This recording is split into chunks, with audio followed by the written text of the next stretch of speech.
위성으로 본 미국의 지형입니다. 여기 아팔라치아 산맥이 있습니다. 그래서 아팔라치아 산맥을 건너서 미국의 중부가 이제 시작이 되고요. 그 다음에 이제 로키 산맥을 건너서 광활한 이제 미국의 이제 또 다른 서부가 시작이 되죠. 그래서 이제 미국이 여기에서 여기까지를 1차 서부라고 부르고 여기서 여기까지를 2차 서부라고 부르는데, 나중에는 1차 서부를 이제 전체 미국이 확장되고 나면 중부라고 부르게 되죠. 저와 여러분이 이제 아주 어렸을 때 초원의 집 그 드라마 많이 보셨을 텐데, 초원의 집은 여기를 개척한 게 아니고 이 아팔라치아 산맥을 건너서 13개 주가 여기가 있습니다. 아팔라치아 산맥 안쪽에 있습니다. 13개 주가 아팔라치아 산맥을 건너서 이 중부를 개척한 이야기가 초원의 집 이야기. 그 다음 초원의 집 보고 좀 자랐는데 갑자기 짱구가 등장하면서 총 빵빵 쏘는 그런 드라마가 나온 그거는 이제는 이 서부를 정복한 이야기가 되는 거죠. 그래서 그때 이제 초원의 집 보면 이제 많이 이제 이별의 이야기가 많이 나오고 막 그러죠. 그거는 뭐냐면 이제 중부가 개척되면 중부로 가면 땅을 정말 싸게 살 수 있거든요. 그래서 이제 그 땅을 얻게 되니까 그래서 이제 이별의 이야기가 많이 나오게 되죠. 자, 13개 주 이제 지형을 이제 보셨고, 이제 13개 주를 이렇게 보시면, 그래서 여기 아팔라치아 산맥이 이렇게 있는 겁니다. 지금 여기 아팔라치안 마운틴스라고 써졌잖아요. 이렇게 산맥이 이렇게 있는 겁니다. 이 산맥 안쪽에 13개 주가 만들어지는데, 저 위에를 뉴 잉글랜드라고 부른다고 했습니다. 이렇게 뉴 잉글랜드. 큰, 이 소위 저 연두색으로 되어 있는 지역을 뉴 잉글랜드. 크리스토퍼 콜럼버스는 항해를 이렇게 해서 왔고, 영국이 이제 이렇게 해서 올라갔다고 했죠, 항로를. 그래서 북쪽으로 해서 북쪽이 영국의 땅이다라고 선포를 했어요. 근데 땅만 선포하면 뭐합니까? 사람들이 가서 살아야 되죠. 그래서 영국이 처음으로 보냈던 사람들, 영국 여왕 엘리자베스 시대 때 처음으로 보냈던 사람들은 약 한 157명 정도 되는데, 이제 항로를 콜럼버스가 이렇게 왔으니까 영국은 떠날 때부터 그 위에서 이제 북쪽 항로를 택해서 이렇게 와서 여기 도착해서, 지금은 버지니아가 작은 이름이지만 전체를 버지니아라고 불렀습니다. 크게 버진의 땅이다, 처녀 여왕 엘리자베스의 땅이다 이렇게 불렀어요. 근데 아무리 그렇게 선언해봐야 소용이 없어요. 정착촌을 세워야 돼요. 정착촌의 설립은 굉장한 의미가 있습니다. 그 정착촌이 있다는 것은 나중에 법률상에 있어서도 굉장한 이점이 되죠. 우리가 독도에 사람이 살게 만든 것도 그런 것이죠. 유인도냐 무인도냐에 따라 다른 거니까요. 그래서 영국에서는 이제 정착촌을 세워야 된다는 얘기를 계속 얘기를 했다가 용감한 이제 첫 번째 157명의 사람들이 갔는데, 그걸 이제 157명의 사람들은 제가 처음에는 그 얘기를 자세히 안 했습니다만 다 실종돼 버렸습니다. 이 중부로 왔는데, 이 중부에 와서 로아노케라는 이름을 가진 그 지역에서 거주하다가 흔적도 없이 다 없어졌어요. 근데 이것이 이제 유럽에 큰 공포를 주는 겁니다. 유럽에 큰 공포를 줘서 특히 영국 사람들에게, 유럽 사람도 마찬가지고요, 그곳에 가서 살 수가 없다. 그리고 또 인디안들에 대해서 너무 무섭게 이야기를 들었으니까 인디안들이 사람을 잡아먹고 토막내고 그러는. 그래서 이제 미국의 역사에 있어서 제일 처음에 갔던 그 157명의 사람들, 로아노케의 사람들이 도대체 어디로 가느냐. 거주지도 없이 갑자기 다 실종돼 버렸어요. 그리고 연락도 없고, 한 사람도 돌아온 사람도 없고, 어디서 생존한 사람도 없고, 그게 미스테리죠. 그리고 누구에 의해 죽임을 당했다면 원래 정착촌 세워진데 유골이라든지 이런 게 남아있어야 되는데 그런 것도 없어요. 다 사라져 버렸어요. 그냥 미스테리 같은 거죠. 그리고 이게 영국에 큰 공포를 주는 겁니다. 그리고 나서는 이제 몇십 년이 지나서 어느 누구도 가려고 하지 않는 거예요. 가려고 하지 않으니까 영국 정부가 그거에 강제적으로라도 정착촌을 세워야 되는 겁니다. 그렇기 때문에 이제 1607년도에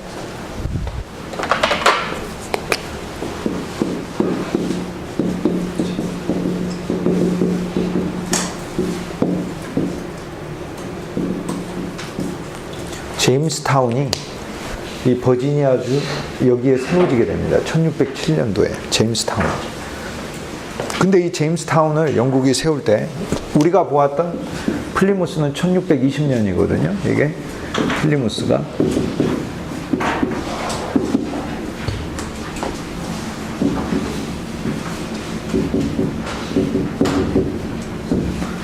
플리무스 플랜테이션. 그러니까 플리무스 공동체는 1620년이에요. 근데 이 제임스타운의 사람들은 이제 영국 정부가 미국을 저 땅을 영국의 땅으로 만들어야 되니까 정착촌을 세워야 돼서 사람을 뽑은 겁니다.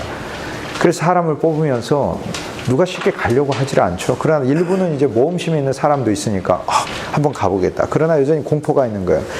로아노케에 왔던 150명의 사람이 실종됐는데 우리도 가서 죽는 거 아니에요. 그리고 그 항해라는 게 그 로아노케 사람들이 처음 왔고 실종됐고, 그리고 그 항해라는 것도 쉬운 것도 아니고, 그래서 어쨌든 제임스타운의 사람들도 초반에 150명 보내고 그 다음에 또 300명 보내고 그 다음에 500명 보내는데 보내는 족족 절반 이상 죽습니다.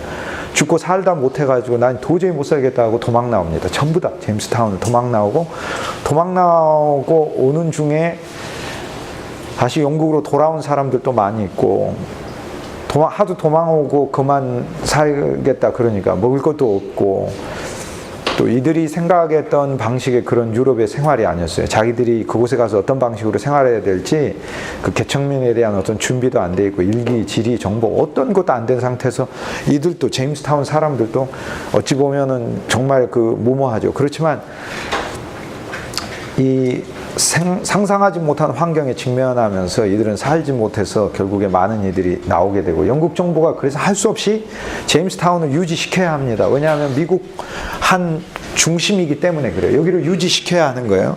그래서 영국 정부가 배에다가 엄청나게 물건을 실어가지고 계속 보내고 사람도 보내고 합니다. 이것은 정치적으로 중요한 것이죠. 거기에 사람이 살아야만 하는 거예요. 그래야만 북미 대륙에 영국의 그 영유권을 두고두고 주장할 수 있으니까.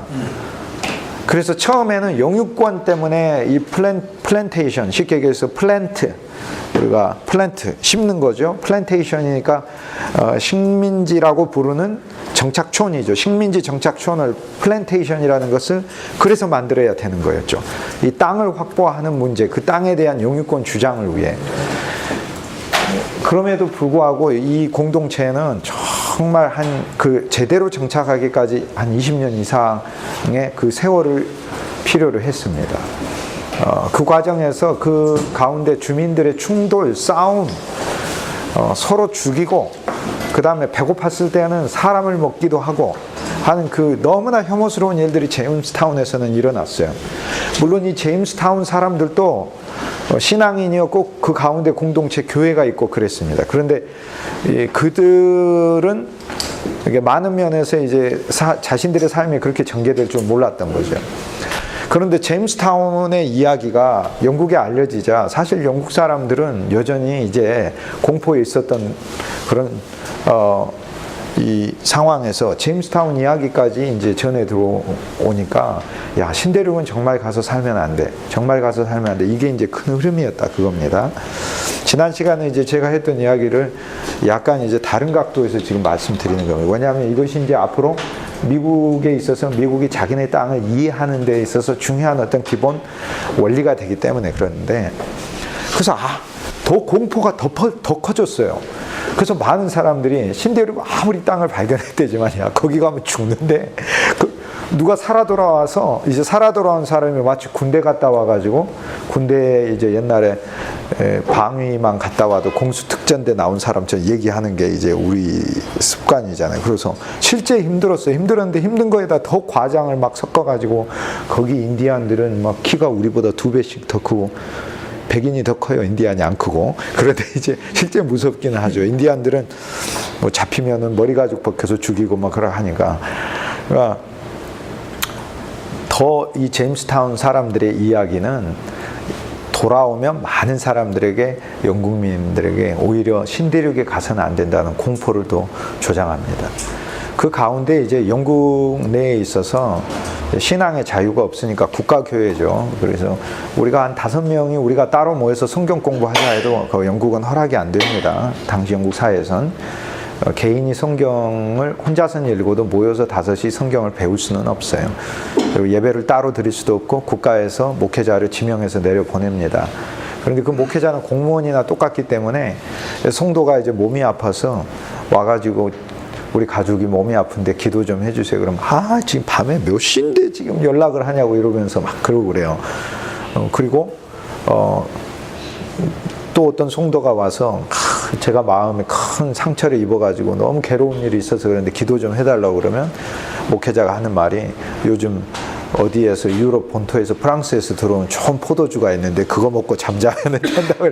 그래서 사실 우리가 생각하는 것 이상으로 당시에 목회자의 자질이 굉장히 영국의 국교회에 있어서 수준 아래였었어요.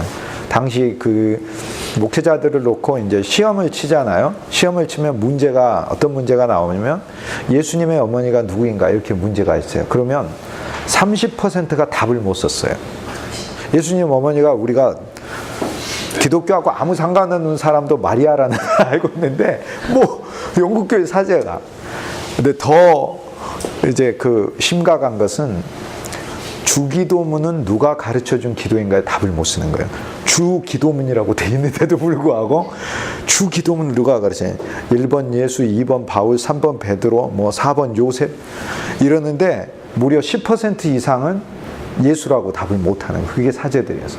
사제들. 그러니까 거기에서 이제 청교도들은 신앙이란 내가 그냥 제도적으로 교회에 들어가고 나가고 이런 게 아닌 거죠. 그래서 신앙이 삶의 전부니까. 오늘날 우리들에게는 이제 신앙은 월, 화, 수, 목, 금, 토, 일에서 일요일의 문제인 경우가 많죠, 사람들이. 그러나 신앙이라는 건 수백 년 전에 월, 화, 수, 목, 금, 토, 일 7일의 문제인 거예요. 일요일의 문제가 아니고. 그게 이제 7일의 문제라고 생각하고 7일의 문제일 뿐 아니라 내 새로운 진리하고 나하고 만나는 어떤 존재의 새로움의 문제라고 생각한 사람들이 청교도니까. 그리고 우리들은 신앙 안에서 어떤 신앙의 자유만 가질 뿐 아니라 신앙을 구성할 자유도 있는 거죠. 예를 들어 내가 목회자를 선택하고 내가 그 목회자와 함께 어떤 교회를 만들고 내가 원하는 신앙에 예수님이 오셔서 자유를 줬다던데 왜 기독교는 1500년 동안 자유를 제한하는 방식으로 이게 이제 청교도가 생각한 겁니다. 그리고 기독교가 가지고 있는 본래 요소들을 잃어버려서 많은 면을 청소해야 되겠다. 어쨌든 이제 그런 부분을 제가 더 자세히 말할 수는 없지만 이것은 당시 영국 사회에 있어서 거의 반역적인 생각이나 다름없었어요. 왜냐하면 종교의 문제는 월, 화, 수, 목, 금, 토, 일에서 일요일만의 문제가 아니라 월, 화, 수, 목, 금, 토, 일 7일의 문제이기 때문에 국왕의 입장에선 본인이 영국교회 수장이잖아요. 그러니까 영국교회에 대한 모든 문제를 본인이 직접적으로 컨트롤해야 되는데 교회 내에 있어서 이 탈권위적인 흐름이 일어난다는 것은 결국에 국왕의 권력을 약화신다는 정치적인 이 시각에서 이 문제를 다룬 거죠. 그러므로 청교도들 감옥에 넣고 하니까. 그러니까 그런 상황에서 청교도들 102명이 우리 신대륙 갈래 이렇게 얘기를 했을 때 국왕은 한 면에서 좋고 한 면에서 이상하고 한 면에서 좋고 하면 그런데 이것이 더 좋을 수도 있다는 생각을 한 겁니다. 그러면은 이 102명의 사람들이 이제 출발을 할 때 또 그곳에 가서 살겠다고 생각한 사람들, 이 102명의 사람들이 이 잘달려 배하고 메이플라워하고 두 대를 나눠 타서 가다가 잘달려는 도저히 안 되니까 도중에 돌아오고 잘달려 배에 있던 사람까지 메이플라워 옮겨가지고 이제 한 배로 오는데 이 사람들은 가족 전체가 온 경우는 드물었고요. 왜냐? 신대륙에 지금 가서 산다는 것은 성공적인 스토리를 듣고 가서 사는 게 아니잖아요. 이게 그러니까 우리가 어떻게 가서 어떤 식으로 살게 될지 모르니까 떠나기 전에 아버지하고 아들하고 이별해서 떠난 경우도 많고 아들이 젊으면 아들이 먼저 가고 아버지 그곳에 가서 정착존을 만들면 제가 그 다음에 아이들이 태어났는데 요만하고 아주 어리고 그러면 한 12~13살만 돼도 건강하니까 항해 데리고 떠날 수 있는데 10살 아래가 되고 5살 아래가 되고 그러면 거의 대부분의 경우 영국이나 네덜란드에다가 놔두고 떠났어요. 100여 명의 사람들은. 그런데 이들은 목표가 있었죠. 그곳에 하나님이 주시는 자유의 성공적인 공동체를 세운다. 그런데 생각은 뭐였냐면 그곳에 희생이 반드시 있을 것이라는 걸 알고 간 거다 그겁니다. 희생을 피하는 게 아니고 희생이 있어. 그런데 이들은 그게 있었어요. 우리가 희생해도 우리 후손을 지금 남겨둔 내 자손, 내 아들, 내 딸들을 다시 데려오기 위해 이곳에 반드시 플랜테이션을 성공적으로 세워야 된다 라는 마음이 있었던 거예요. 그러니까 신앙의 자유와 더불어 우리 후손을 위한 진짜 자유의 땅을 세워줘야 된다. 그 과정에서 나의 희생은 당연한 것이다. 이렇게 생각한 거예요. 그래서 성공을 했으니까. 그리고 1년 후에 추수감사절을 드렸으니까. 그 추수감사절은 추수에 대한 감사가 아니다. 그 말입니다. 이제 이해가 가십니까? 그것이 추수에 대한 감사가 아니에요. 그러니까 이제 정착촌이 성공한 거예요. 이제 정착촌이 성공해서 이웃 사람들을 데려올 수 있는 거죠. 그래서 이제 어쨌든 이 지난 시간에 제 핵심적인 이제 강의는 이 플리무스 공동체의 성공이 영국 사람들에게는 그리고 유럽 사람들까지 알려지면서 실제로 그곳에 가서 성공할 수 있다. 영국에서 어떠한 지원도 해주지도 않았는데 저 공동체는 살아남은 거예요. 막 배가 무수히 물자를 실어날려다 주고 그런 것도 아닌데 그들은 스스로 살아남은 거예요. 이것이 이제 그 영국 사회에 알려지면서 그곳은 살 수 있는 공동체이다. 살 수 있는 땅이다. 신대륙은. 그래서 이 이후로 10년 이내에 10만 명, 20년이 지나자 20만 명, 30년이 지나자 30만 명, 50년이 지나자 50만 명, 100년 이내에 200만 명 이상의 사람들이 이민 와서 미국 땅을 채우게 되는 겁니다. 그리고 그뿐 아니라 이제 뉴 잉글랜드 웨이라는 새로운 옛 잉글랜드 웨이가 아니라 뉴 잉글랜드 웨이를 시작하게 됐다는 거죠. 뉴 잉글랜드 웨이, 새로운 영국의 방식으로 산다는 거예요. 옛날 잉글랜드는 계급이 있었죠. 공작, 후작, 백작, 남작, 자작 이런 게 있었죠. 이들은 뉴 잉글랜드 웨이에선 자귀가 없다. 그래서 우리의 공동체는 결코 자귀를 허락하지 않는다. 물론 남쪽에서는 자귀를 되게 좋아했어요. 아직 법으로 이제 한 국가가 되기 전이니까. 그러나 이 뉴 잉글랜드는 뉴 잉글랜드 웨이를 세우는 거예요. 그리고 뉴 잉글랜드 웨이가 미국 독립운동할 때 미국의 기본 정신이 되는 거예요. 그러므로 아예 미국의 법률에 어떤 사람도 자기 이름에 자귀를 받은 것을 유럽에서 받은 것을 사용할 수 없게 해놨어요. 백작, 공작, 후작, 남작, 카운트, 듀크 이런 것을 사용할 수 없게 해놨어요. 그러니까 이게 뉴 잉글랜드 웨이는 정말 새로운 웨이다 그겁니다. 그리고 그들이 이제 땅을 받게 되었을 때 적어도 그 땅 안에서는 진짜 자기 자유인 거예요. 마음껏 개척하고 개간할 수 있는, 일할 수 있는 자유인 거예요. 그러니까 우리가 자유란 개념을 생각할 때 어떤 내가 마음껏 믿을 수 있는 자유, 마음껏 일할 수 있는 자유, 마음껏 거주할 수 있는 자유 이런 거죠. 이제 그렇게 해가지고 세운 공동체니까 어떻게 지켜야 되겠어요? 목숨을 걸고 지키겠죠. 근데 이 항해 자체가 그냥 쉬운 항해가 아닙니다. 그래서 어쨌든 간에 플리무스 공동체는 뉴 잉글랜드 웨이, 새로운 영국에서는 볼 수 없는 새로운 방식의 삶을 살게 된 거죠. 특히 이제 교육에 대한 것이 앞으로 미국 사회의 형성에 있어서 중요한 뉴 잉글랜드 지역, 매사추세츠, 보스턴을 중심으로 한 6개 주, 저 위에 메인주, 맨 위에 메인주, 뉴햄셔주, 매사추세츠주, 그 아래 로드아일랜드, 코네디컷, 서부의 버몬트라는 6개 주가 가졌던 이 기본적인 삶의 패턴과 관습과 그 철학이 전 미국에 이렇게 그대로 확산돼요. 그래서 이것이 미국을 형성하게 되는 것이다. 이것이 뉴 잉글랜드 웨이라는 거죠. 그 뉴 잉글랜드 웨이는 그러니까 간단히 이야기하면 어떤 원칙들이 막 구체적으로 있는 거예요. 제가 지난 시간 말씀드렸듯 토론이 있으면 영국은 치열하게 비난하고 헐뜯는 토론이라면 뉴 잉글랜드 웨이에서는 전부 다 한 교회 공동체이기 때문에 그렇게 하면 그 다음 주일날 교회에서 못 봐요. 그렇기 때문에 회의나 토론은 무조건 안건에 대하여 진지하게 결론을 낼 때까지 싸우지 않는 것을 의미를 했어요. 그래서 어떤 정말 미국에도 물론 결투가 있긴 하지만 유럽식과는 많은 면에서 달랐다. 그리고 직접 이 대표를 뽑았죠. 대표를 뽑았고 이제 대표의 문제를 한번 보도록 하겠습니다. 이러면 이제 우리가 미국 정치 체제를 이해할 수 있는데요. 이런 방식입니다. 왜 미국은 양원제를 사용하고 있는가? 그거를 이제 이 미국과 영국의 관계에서 알 수 있습니다. 일종의 정착촌들이 이제 13개 주가 다 들어서게 됐을 때 영국의 왕은 각 주마다 통치자를 지정합니다. 왜? 저기는 영국 땅이잖아요. 그러니까 영국의 왕이 통치자를 지정하는 것을 거버너라고 부르고, 거버너를 우리말로 하면 지금도 주지사라고 부르는 거죠. 근데 이제 지금은 주지사를 선거하지만 그 미국이 독립하기 전에는 주지사는 영국에서부터 임명을 했습니다. 그런데 그 주지사 밑에 시가 있으면 시장이 있지 않습니까? 메이어.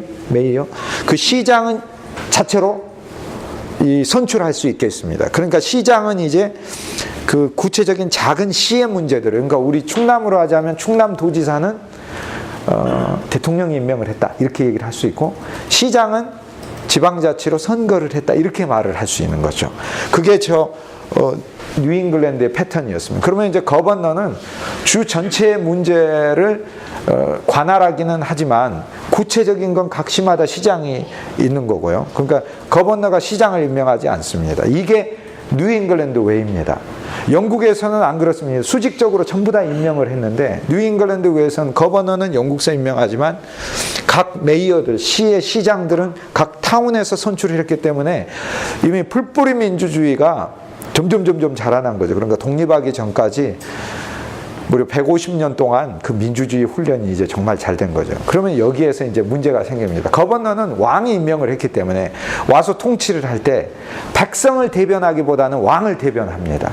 어떻게 하면 이들이 세금을 더 많이 가져갈까? 이거를 생각하죠.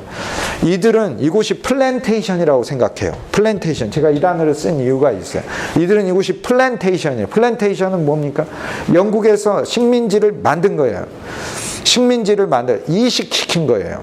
영국의 작은 영국을 이식시켰기 때문에 영국에 충성해야 되는데, 우리가 사람의 충성은 세속적일수록 뭘로 하죠? 돈으로 하죠. 그러니까 쉽게 얘기해서 이 정착촌의 설립 목적은 영국이라는 국가를 위해 설립된 건데, 영국이라는 국가가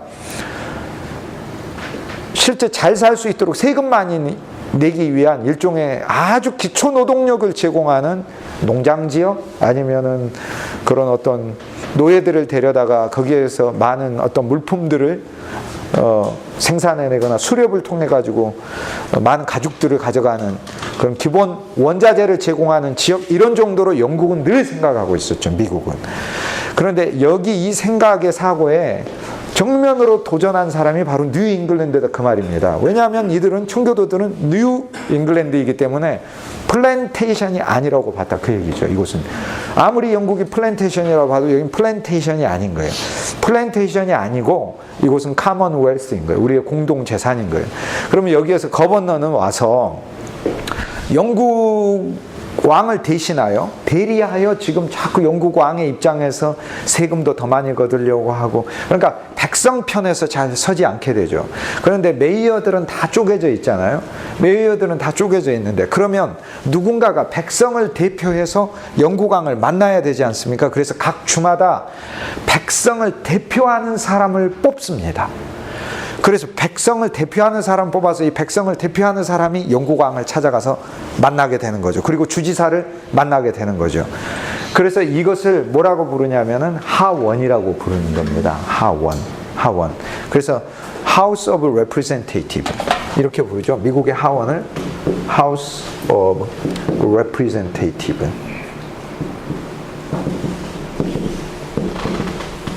represent 한다는 게 대표하다는 말이고, representative가 명사형으로 대표하는 의원들이란 뜻이에요. 그래서 여기서 이제 거버너는 위에서 영국왕의 입장을 대변하고, 이 각 주마다 국민을 대표하는 representative가 함께 모이면 한 하우스, 즉 쉽게 얘기해서 한 모임이 되니까 House of Representative라는 게 이제 생겨나게 되는 거죠. 그러면서 이제 어쨌든 13개 주에서 정치적인 것이, 그러니까 결국에 하원은 백성을 대표해야 되기 때문에 그 미국에서 하원의 숫자는 백성을 대표해야 되므로 각 주마다 있는 인구에 비례해가지고 그래서 숫자가 많아지는 거죠. 상원하고는 좀 다른 개념이죠. 그런 개념이. 그래서 이제 상원은 일종의 그 큰 그림의 거버너 같은 스타일로 운영되는 것이다, 이렇게 얘기를 할 수 있습니다. 그게 영국의 양원제 때문만이 아니라 미국의 형성 과정에 있어서도 이 하원의 개념은 약간 다른 개념이다. 실제 식민지의 입장을 대변해야 된다 하는 거죠. 그런데 점점 뉴 잉글랜드 웨이는 확산됩니다. 정신적으로. 우린 플랜테이션이 아니야. 근데 이제 뭔가 여기에 숙명적인 게 필요해요. 누군가가 맞아, 이건 진짜 플랜테이션. 예를 들어서 반역을 해서 누군가 왕이 됐다고 해보죠. 내가 왕이다 이렇게 아무리 선언을 해도 무서워서 그 앞에서 왕이라고 할 수는 있겠죠. 그런데 가장 좋은 권위는 어디에서 얻어지는 거냐면 종교적인 권위가 부여되는 거죠. 예를 들면 교황이 그 반역도 갑자기 와서 찾아와서 맞다 내가 꿈에 환상을 봤는데 하나님이 네가 왕이라고 그러더라. 왕관 여기 있다. 여기 예수님의 십자가가 이게 못 박힌 왕관 내가 특별히 가져와 너 씌워준다. 백성들에게 이 사람이 왕이 된 거예요. 자, 그래서 이제 일종의 저 13개 주가 이게 플랜테이션이라고 부르는 영국의 그 단어들 속에 이게 점점 우리는 곰돌이다. 우린 곰돌이다. 이곳에서 만들어진 모든 물품에다가 세금을 걷어서 뜯어가고 그러니까 영국 왕의 입장에 있어서는 내가 많은 거 투자해가지고 니들이 만들었다 이런 거고 저 위에 북부 뉴잉글랜드 지역은 우리 처음 선조들이 올 때 영국 왕이 여비라도 도와준 거 있느냐 그 말이에요. 여비라도 도와준 거 있느냐 없다는 거예요. 영국 왕이 뭔 여비를 도와주냐 이렇게 되는 거죠. 물론 여비를 도와준 경우가 있습니다. 다른 주에는. 그런데 이제 뉴잉글랜드 외에서 최초의 미국인 공동체가 거기 수십만이 서갈 때 그들은 어쨌든 그 정착촌에서 자신들의 노력으로 성공적으로 일했기 때문에 이 내적인 독립의식이 점점 싹트고 있었죠. 그런데 이제는 그들에게 무언가 이걸 religious sanction이라고 부르는데 영어로 하자면 종교적 권위의 부여가 필요한 거죠. 그렇다면 쉽게 얘기해서 이런 거죠. 하나님이 우리 보고 이곳을 새로운 나라로 세우라고 하셨어. 이것은 반역 이상의 문제야.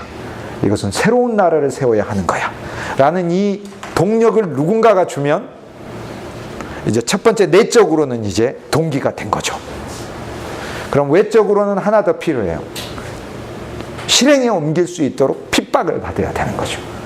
이 두 가지가 이제 나오게 되는 게 미국의 독립혁명이다 이렇게 되는 거예요. 그래서 오늘은 이 두 가지 중에서 앞에 부분을 제가 말씀을 드리려고 합니다. 내적으로 우리의 숙명 이것은 하나의 운명 공동체 플랜테이션의 운명이 아니다. 우리는 네이션이다 라는 것이 어떻게 형성되는가 이제 그거를 말씀드리려고 합니다. 13개 주가 형성이 될 때 지난주에 펜실베니아주 형성된 거 말씀드렸죠. 이제 청교도들에 의해서 플리무스 온 사람들이 북부에 올라가서 보스턴이란 최초의 시를 세우고 뉴잉글랜드 웨이라는 교육 중심의 도시 그리고 근면한 도시 그 다음에 사치와 허영이 낭비라든지 이런 것들이 배척되고 그러한 가치관들이 조롱받는 그래서 북부 지역은 그런 가치관들이 굉장히 팽배해서 아직까지 내려올 때 그런 면에 있어서 보수적입니다. 그래서 그러한 방식의 세계에서 참 유래를 찾아보기 어려운 질서 있고 수준 높은 공동체를 만듭니다. 그래서 이것이 이제 기본적으로 미국이 크게 성장할 수 있는 기본 자산이 인적 자산도 되고 물적 자산도 되고 다 되는 것이죠. 그리고 뉴잉글랜드 성장은 그래서 미국 역사에서 참으로 중요하다고 한 겁니다. 그래서 집안에서 형제가 셋이 있는데 다 못 살면 진짜 다 힘들어요. 어머니 미칠 것 같아요. 어머니 미치고 큰아들도 힘들어. 큰아들도 밥 못 먹겠다고 그러지. 둘째 아들도 그러지. 막둥이 딸도 막 사네 안 사네 이러고 하지. 그러고 하면 어머니가 진짜 미치는 거예요. 그게. 그나마 셋 중에 그래도 하나라도 잘 살고 그러면 어머니가 전화해서 내가 너 때문에 그래도 숨이라도 쉰다 이러면서 집안에 꼭 한 명씩 있는 폭탄을 도와주라고 이렇게 하면서 얘기를 하잖아요. 꼭 그 폭탄을 도와줘라 이렇게. 자, 미국이 나중에 독립하게 될 때 기본적으로 두 가지 자산이 필요한데 하나는 지적 자산, 하나는 물리적 자산이 필요한 거죠. 쉽게 얘기해서 미국의 철학과 미국의 사상과 미국의 정신이 필요한 우리는 플랜테이션이 아니야. 우리의 운명은 원 네이션이야. 이것은 어디서 나오냐면 북부에서 나온다 이겁니다. 뉴잉글랜드에서. 이것이 정신적인 지적 자산인데 이것이 교육에 의해서 형성된 것이라는 거죠. 교육에 의해서 형성된 거예요.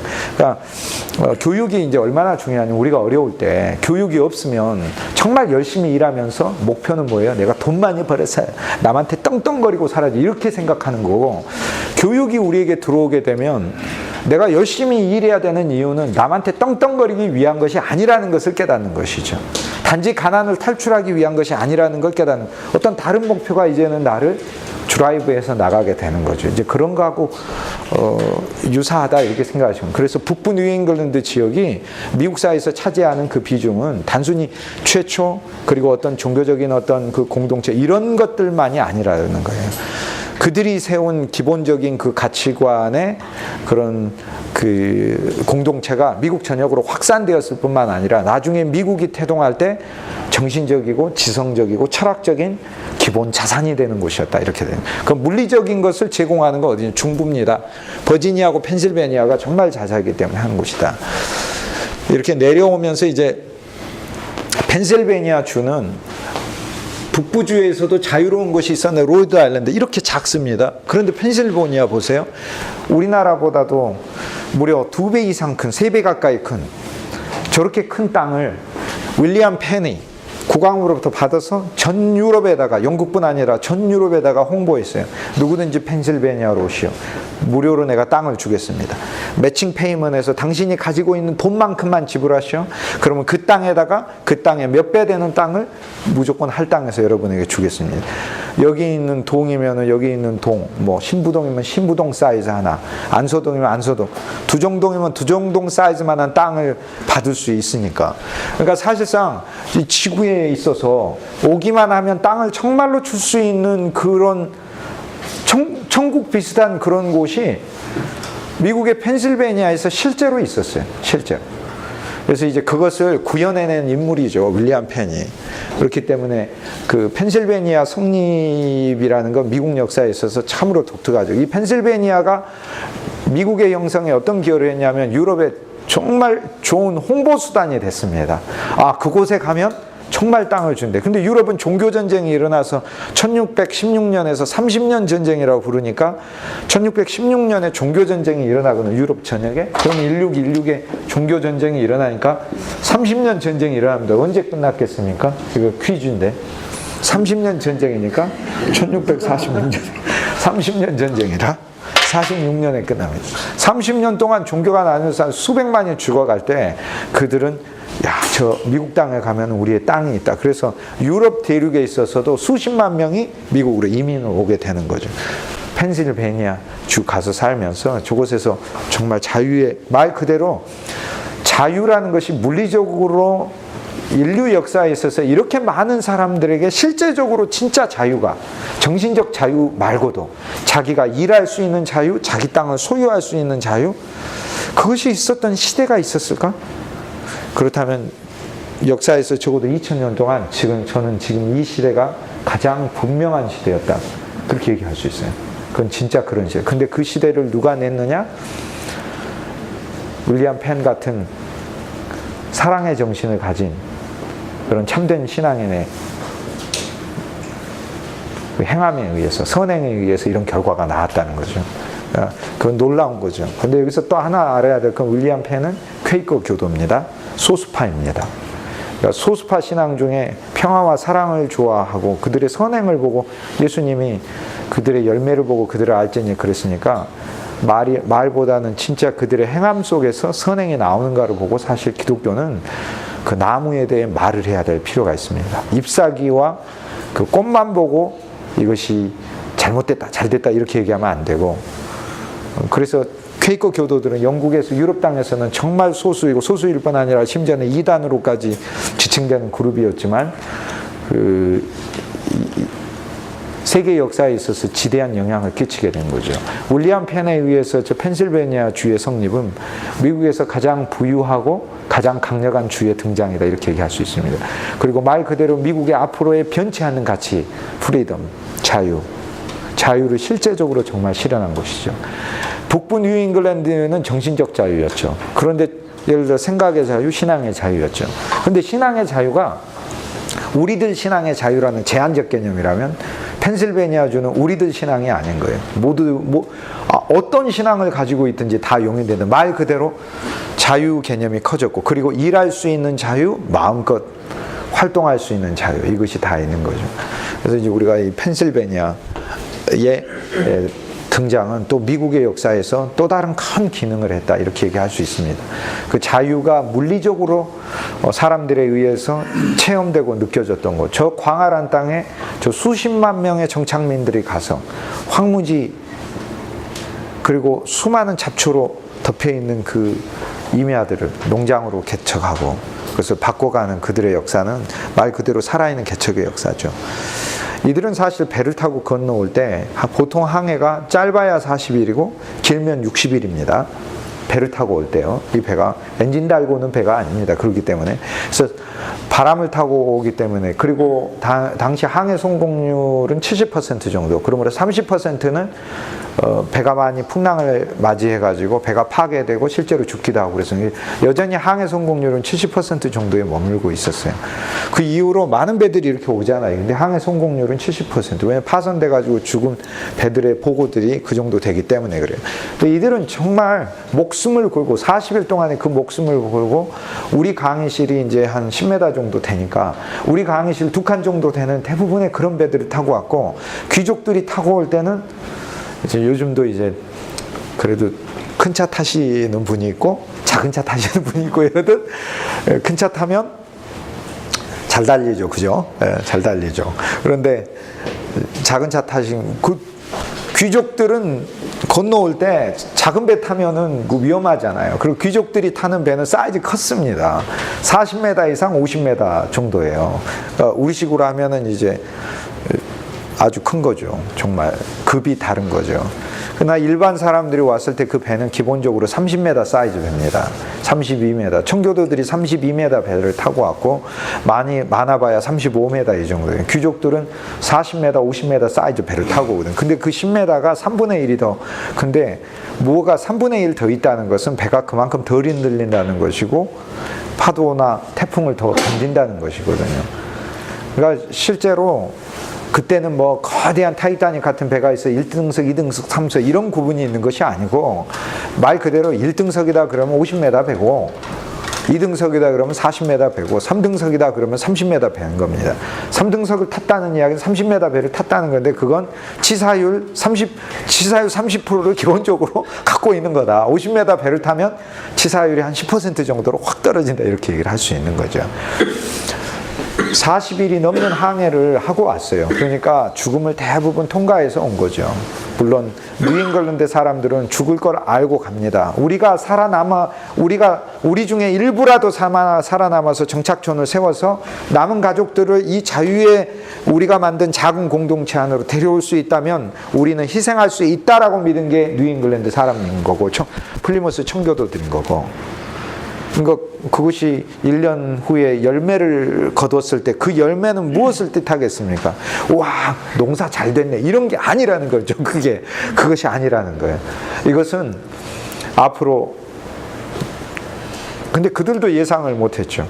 우리 자손과, 즉해서 우리 아들들과 딸들과 우리 손자 손녀들이 그래도 행복하게 자유롭게 살 수 있는 작은 공동체가 생겼어라는 그 바람이었었는데, 시작은 미미했으나 끝은 장대죠. 그게 국가의 시작이 된 것이다, 그겁니다. 그게 그냥 그 소식이 전 유럽에 알려지면서 그곳은 살 수 있는 곳이 이렇게 바뀌었기 때문에, 여기서 우리가 하나 인디안 전쟁에서 백인의 마음을 알아야 될 필요가 있다는 거예요. 제 얘기는 그 과정을 거쳐서 그 황량한 곳에 유럽에서 살면서, 영국 땅에 살면서 최극빈층으로 사는 사람 대부분이었는데, 유럽에서 자기가 일구던 밥 몇 마지기 팔아가지고 뱃삭 내고, 뱃삭도 내야 했거든요.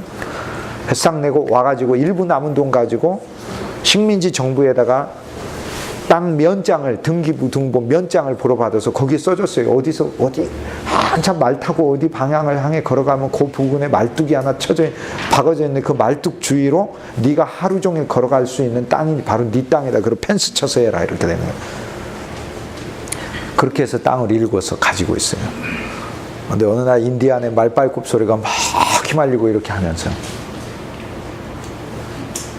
그러니까 단순히 우리가 백인이 땅을 뺏었다 이렇게만도 이야기를 못한다, 그 말입니다. 그 이야기는. 그리고 저 광활한 땅이 인디안이 다 우리 땅이다 이렇게 말하는 것도 조금 웃긴 거죠, 그것이. 저렇게 더 거대한 대륙이. 그래서 물론 이제 저는 이제 뭐 백인 편을 들어서 말하는 게 아니라 지금 입장을 바꿔놓고 생각해 보자. 그러니까 나도 목숨을 걸고 이곳에 온 거예요. 그렇게 해서 내가 만든 곳이고, 이곳이 나하고 내 후손들이 길이 살아야 될 그 땅인 것이죠. 그러니까 그 입장에서 보자면 백인과 인디안 충돌에서 백인들이 왜 그 땅에 대한 그들의 생각이 그렇게 강하여 결국 인디안들을 몰아내고 완전히 축출시킬 수밖에 없었는가 하는 걸 알게 되는 거죠.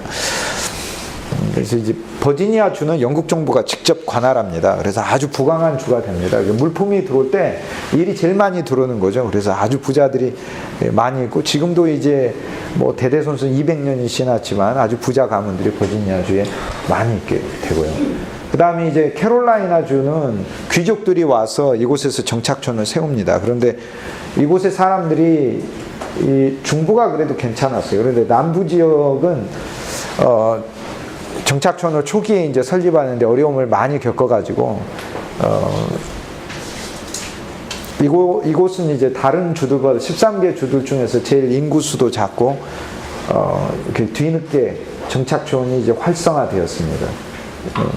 그 이유는 이제 귀족들이 그곳에 정착촌을 세우면서 귀족들은 어떤 그 사명감이나 이런 건 아니었던 것 같아요. 그들이 영국 왕의 귀족들이 저 땅을 불화받아 가지고 그곳에 이민자들을 보내 가지고 정착을 시키려고 하는데, 귀족들의 기본적인 목적은 플랜테이션이니까 플랜테이션이 생기면 거기에서 작물 가지고 이득을 많이 남겨야 되겠다, 이렇게 생각을 했으므로 어떤 숭고한 사명이 사실 들어가 있는 것이 아니죠, 그게. 그러다 보면 정착촌의 성공이 이루어질 수가 없죠. 왜? 중부 지역에 간 펜실베니아 가면은 내가 귀족 아래서 내가 정착민이 노예 비슷하게 일하면서 귀족들을 위해 돈 벌어줄 필요가 없이 나의 자유의 땅에 있으니까. 그러니까 결국에 이제 이 귀족들이 자신들의 이제 정착촌을 세우려고 하는 그 계획을 철회를 하고 국왕에게 그 땅을 다시 반납하게 됩니다. 그러자 국왕이 본격적으로 일반 이민자들에게 그 땅을 다시 불화를 하면서 남부의 캐롤라이나 주는 이제 새롭게 이제 바뀌게 됩니다. 이제 일반 사람들도 와서 정착하게 되는 거죠.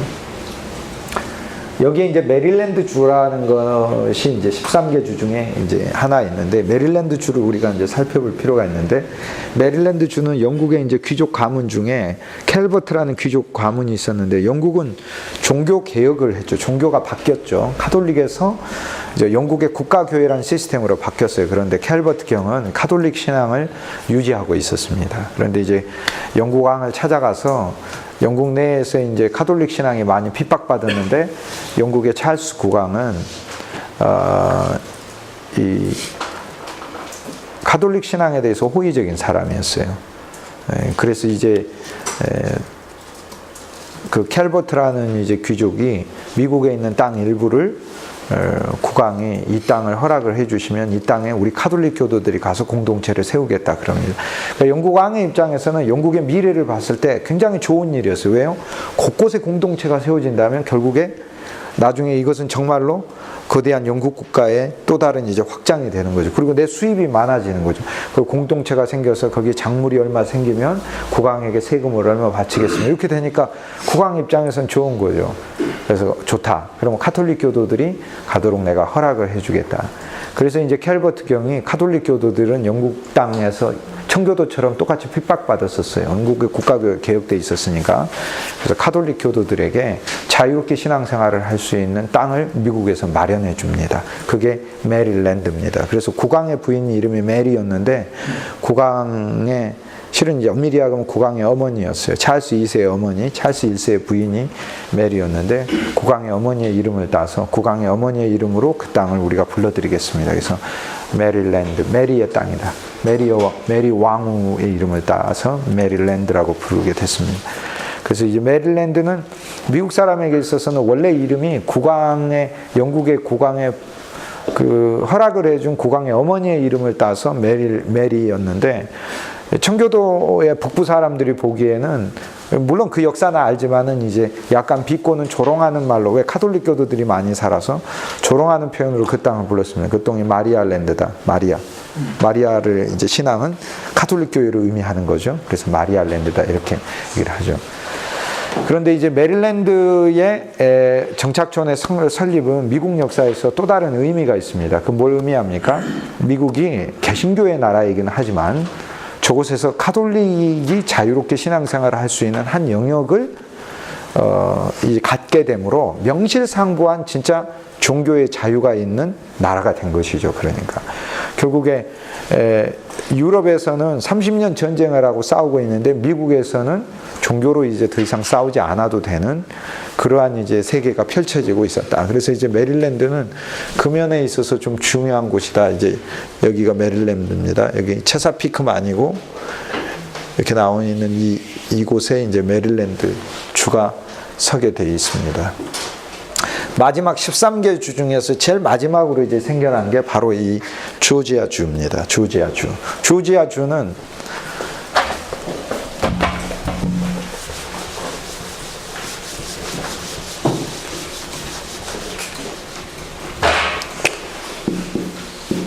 (1732년에)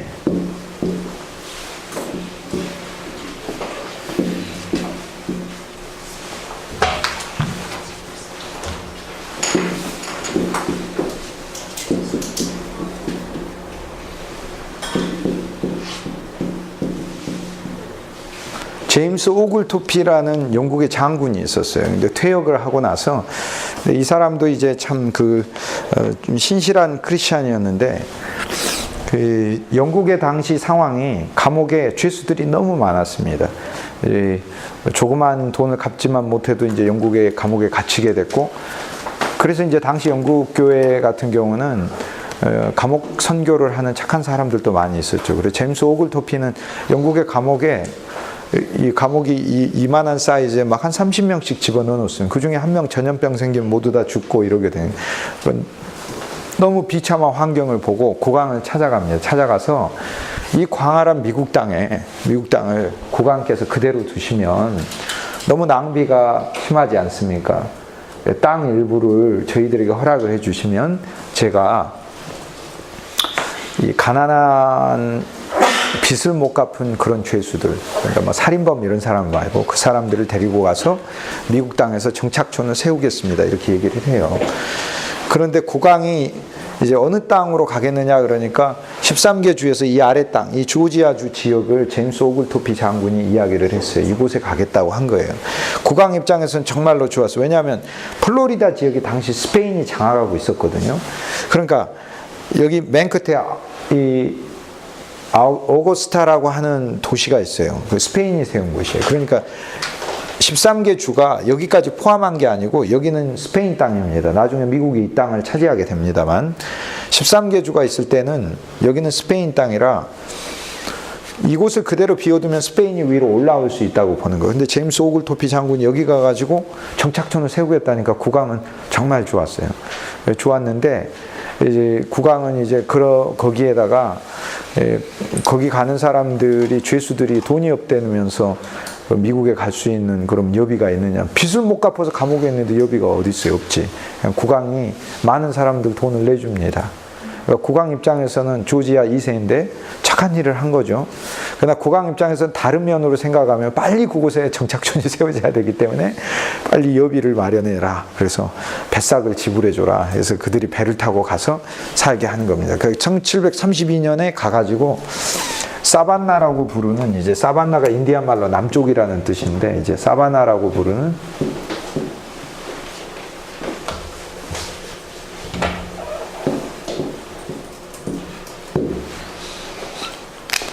영어를 쓴 지가 40년이 넘는데도 알파벳을 제대로 못 써요. 제가 알파벳 잘 못 쓰지, 안 써지잖아요. 그래서 사바나라고 하는 곳에 가서 조지아주의 최초의 도시를 세워요. 그래서 정착촌을 세우고 생활하게 됩니다.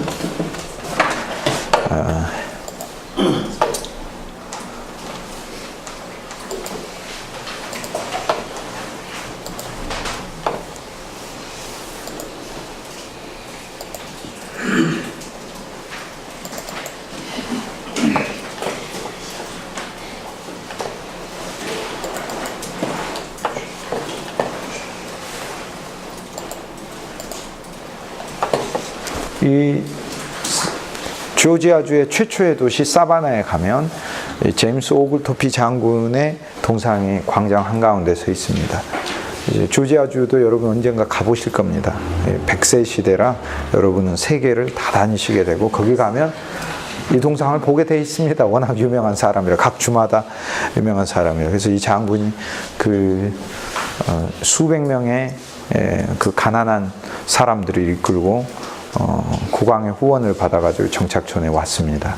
그리고 와가지고 최초의 정착촌을 세우고, 제가 지난 시간 말씀드렸듯이 이곳에 인디안들도 많고 우리 정착촌도 많은데, 내가 정말로 최고로 좋은 목사님 한 분을 모셔다가 이것이 아름다운 신앙의 타운이 되게 해야 되겠다. 주위 사람들한테 물어봤어요. 어떤 목사님이 좋습니까? 주지사죠. 주지사 오글토피는 최초의 조지아주 주지사죠. 목사님 한 분을 소개를 해 주십시오. 그랬더니 주위에서 진짜로 좋은 목사님이 있다고 소개를 해줬어요. 존 웨슬리. 그렇게 해가지고 웨슬리가 3년 후에 왔습니다. 왔는데 여기서 목회를 실패하게 됩니다. 실패하게 되는데, 이게 존 웨슬리라는 인물인데, 존 웨슬리가 이곳에 왔었기 때문에 웨슬리의 동상도 사바나에 가면 가까운 곳에 세워져 있어요. 그러니까 제임스 오글토피 동상과 웨슬리 동상이 사바나에 같이 세워져 있어요. 그래서 세계적인 인물이 한 장소에서, 한 곳에서 2년간 같이 생활했었어요. 그러니까 한 사람은 미국의 조지아주라는 곳을 만든 것이고, 우리 조지아주는 철저하게 인도적인 목적에 의해서 세워진 주예요. 그러니까 미국 역사 이렇게 배우면서 뉴잉글랜드 웨이라는 걸 배우게 되죠. 뉴잉글랜드 웨이라는 거. 그리고 필라델피아의 관용과 사랑을 배우게 되는 거죠. 그렇죠? 그리고 메릴랜드에 있어서 종교적 자유라는 것을, 관용성이라는 것을 또 배우게 되는 거죠. 이 점점 내려오면서 조지아주에 있어서는 정말로 말 그대로 긍휼과 박애주의, 긍휼과 박애주의를 배우게 되는 겁니다. 조지아주 역사를 이제 미국에서 계속해서 기리는 거, 이 주가 생겨난 목적 자체가 이제 가난한 자들을 돕는다는 그런 목적 아래서 이 주가 생겨났기 때문에, 그것이 이제 미국의 가장 근본적인 이제 그 구제, 규율, 기부 이런 것에 큰 영향을 끼치게 되는 기본적인 토대로, 제임스 오글토피의 이 주에 미국 역사의 최초의 이 주의 목회자로 왔으나 존 웨슬리가 목회에 실패하게 되죠. 그것은 존 웨슬리를 하나님의 사람으로 키우는, 존 웨슬리는 참고로 이야기하자면 오늘날 감리교회라고, 여기 이제 기독교와 이제 전혀 관계없는 분도 이제 계시니까 말씀드리자면, 감리교회라고 부르는 그 교회를 지금부터 300년 전에 이제 시작하신 분이십니다. 그러니까 존 웨슬리는 이곳에서 신앙을 실패하고, 목회를 실패하고, 새로워져요. 몇 년 후에 1738년에, 그로부터 한 2년 정도 지나서 하나님의 새로운 은혜를 체험하고 내적으로 전혀 바뀌게 됩니다. 대학을 당시는 세계 제1의 대학이죠. 옥스퍼드 대학을 나와서 식민지에 가면은 내가 말만 하면 사람들이 다 바뀌고 변하고 이렇게 될 줄 알았는데, 그런데 그게 아니었어요. 식민지는 그런 곳이 아니었어요. 저곳은. 그래서 여기서 웨슬레 그 목사의 자존심이 다 부러지게 되고, 자기가 처참한 실패였다는 사실을 알게 되고, 그런데 존 웨슬레 목사님이 위대한 인물인 것은 자기가 실패할 수밖에 없는 이유에 대하여 자각을 했다는 거예요. 이것은 모든 것은 나에게 문제가 있었다는 사실을 깨달은 거예요. 그러니까 돌아오면서 나는 그 사람들의 영혼을 구하러 떠나였으나 정작 내 자신도 구원받지 못한 상태였다, 이렇게 고백을 하고 돌아오게 되죠. 그리고 두 번째 위대한 점은 이것을 회복할 수 있는 방법을 찾았다는 거예요. 목사임에도 불구하고 자기 신앙을 새롭게 하기 위해, 보통 목사님들 같은 경우가 이게 자존심도 있고 그래서 좀처럼 그렇게 하지 않는데, 자기 신앙을 회복하기 위해 어떻게 하면 내 신앙을 살아있는 신앙으로 만들 수 있을까라는 영적 추구를 했다는 거예요. 그래서 그 영적 추구를 위해 모임에도 참석하고 성경 공부에도 가고, 그래서 이 인생의 중반에 새로운 영적 각성을 하게 되는 거죠. 근데 웨슬레의 이제 그 역사적인 유산은 감리교회라는 교회를 냈다는 기독교적인 것만 말하는 게 아니고요. 그러니까 하나님의 역사가 참 놀라운 게, 이 웨슬레가 나중에 웨슬레 운동이 영국에서 크게 커지게 됐을 때 웨슬레의 메소디스트 교인들도 영국에서 핍박을 받습니다. 일종의 압력을 많이 받고 교회 내에서 내쫓겨요. 그런데 웨슬레는 감리교회의 새로운 무대가 미국이 될 거라는 것을 알고 미국에다가 감리교회의 수많은 교인들을 이민하는 데 보냈는데, 보냈을 뿐만 아니라 자기가 양육한 감리교회의 좋은 사역자들을 저 신대륙, 아까 제가 보여줬던 아팔라치아 산맥 그 건너서 새로운 막 주들이 개척돼 새로운 마을이 개척되는 그곳에 자기가 양육한 수백 명의 젊은 목회자들을 전도자로 보내요. 그래서 이들이 미국의 질서와 미국의 부흥과 미국의 정신을 수립하는 데 큰 영향을 끼칩니다. 그래서 웨슬리는 1735년에 본인이 조지아 갔던 첫 번째만이 아니라 이후 30년 이후에 자기가 보내는 수백 명의 그 사람들이 이제 순회하는 전도자들이라고 부릅니다. 이게 말을 타고 마을마다 돌아다니면서 이들이 미국의 새로운 공동체의 질서를 냅니다. 그래서 미국에서 지금 제일 큰 교회가 감리교회입니다. 미국에서는 제일 큰 교회가 감리교회입니다. 감리교회가 가장 많고 큰 침례교회하고 더불어서 각 마을들이 아팔라치아 산맥 건너서 초원의 집 같은데 이런 데 사람들이 모여 살 때 술 마시고 뭐 엉망진창으로 살 때 그 순회하는 전도자들이 다니면서 그들을 신앙으로 이끌게 되고, 그리고 그 개척민으로 살다 보면 온갖 질병과 사고와 위험에 다 직면하고 좌절도 오고 공포도 오고 막 그러잖아요. 그 무엇으로 이겨요, 사람이? 신앙으로 이기지. 그때 누군가 격려해 줘야 될 거 아니에요? 그런데 첫 웨슬레 한 명은 실패를 했지만 실패한 웨슬레에 의해서, 쉽게 얘기해서 변화된 웨슬레에 의해서 30년 후에 보내지는 수백 명은 미국의 중부 지역 전체의 신앙의 영적 지도자가 돼요. 그러니까 이것이 얼마나 놀라운 어떤 하늘의 섭리인가, 그런 것은. 그러니까 어떤 한 인간의 실패가 곧 그 인간의 성공으로만 이어지는 게 아니고, 그래서 미국 역사에서 아이러니하게도 미국 역사에서 딱 잠깐밖에 체류하지 않았지만 잔 웨슬리에 대해 미국 역사에, 특히 새로운 미국의 중부 개척에 있어서 이 잔 웨슬리의 공헌에 대하여 미국 역사는 한 페이지를 웨슬레에게 할애를 해서 말을 하고 있습니다. 그걸 이야기하고 있습니다. 근데 웨슬레의 이 개척 시대에 목회했던 실패의 경험이 오히려 이후에 그 자신들의 제자 수백 명을 미국 땅에 보내서 전도자로 삼아서 보내게 될 때 이 바로 유익한 이 교훈을 줄 수 있었고, 모두를 겸손하게 이렇게 사역을 할 수 있게 됐죠. 사실 조지아주 왔을 때 웨슬레는 영국에서 입던 폼나는 옷 입고 이러고 다녔었는데, 그러니 목회가 되겠어요? 그 정말 가난한 사람들 오고 그랬었는데, 근데 웨슬레의 그 후계자들 수백 명이 미국의 중부를 다니면서 수천 개의 교회를 세웠는데, 근데 그 교회는 전부 다 교회가 학교가 타운홀이고 세 개가 같은 역할을 하는 곳이에요. 그리고 공동체의 질서를, 그래서 처치 온 더 힐, 언덕에다가 교회를 세우고 그 교회 안에서 아이들이 교육을 받고, 그리고 그 교회는 질서인 거예요. 부부싸움을 해도 꾸중 듣는 유일한 곳이 경찰도 없고 누구도 없고 하는 곳에서, 아직 주도 성립되기 전에 마을로서 100년 이상 유지되고 있을 때, 그래도 무서워해야 되는 건 하늘의 권세가 무섭지 않아요. 그러니까 유일하게 교회에서 목회자의 꾸지람이 도덕과 질서를 회복할 수 있는, 100년 동안 미국에 있어서 경찰력, 공권력이 들어서기 전에 그 역할까지, 그러니까 도덕적 미국의 모습을 구성하는 데 큰 역할을 합니다. 그뿐 아니라 기독교 신앙을 통하여 근면하고 하나님이 함께 하신다는 것. 그러니까 서부 개척에 있어서 새로운 중부 개척, 특히 중부 개척에 있어서 웨슬레의 그 제자들은 대단히 큰 역할을 하게 됩니다. 이게 저희가 이제 조지아주의 설립과 관계에서 제가 드릴 수 있는 말씀입니다. 영국은 이제 플랜테이션이라는 말을 계속 강조했죠. 그거는 영국이 이득을 봐야 되니까. 그런데 저 13개 주에 있는 사람들은 이제 조금씩 생각이 틀리게 되죠. 우리가 그러니까 쉽게 얘기해서 영국의 곰돌인가? 우리는 계속해서 일하고 영국은 이런 방식 저런 방식으로 계속해서 세금 내라고 하고 뜯어가게 되고, 이제 그래야만 하는가? 그럼에도 불구하고 자기들은 자기 땅을 일구고 사는 것이 더 중요했어요. 어쨌든 간에 땅을 일구고 사는데, 어느 날 이들 전체에게 엄청난 일이 하나 닥치게 됩니다. 이제 무슨 일이 닥치게 됐는가? 이 13개 주를 뒤흔드는 일이 닥치게 되는데, 그것이 무엇이었는가? 5분간 휴식하고 제가 말씀드리도록 하겠습니다.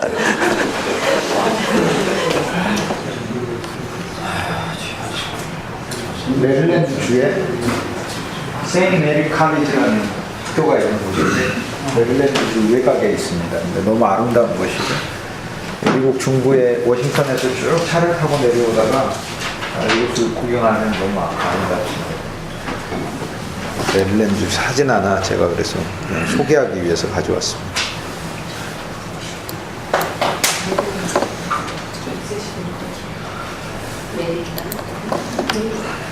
미국의 13개 주는 이제 일단 정착민들이 목숨을 걸고 이곳에 와서 이제 생활하게 됐습니다.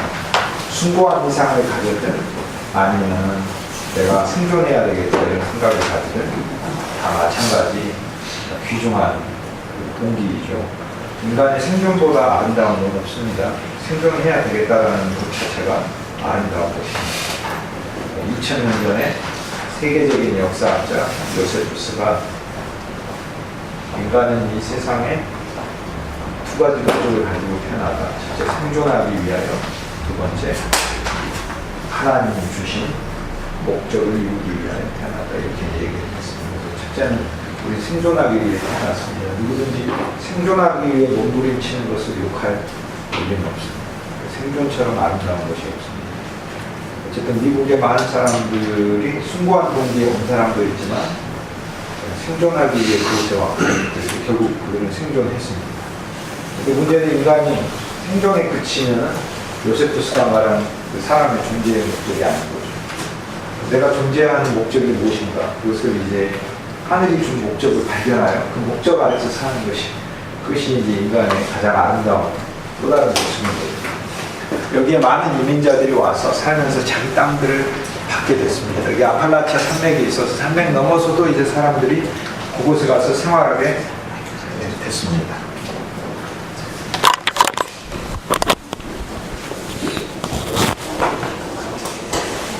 다시 해야 돼요. 괜찮습니다. 괜찮습니다. 13개 주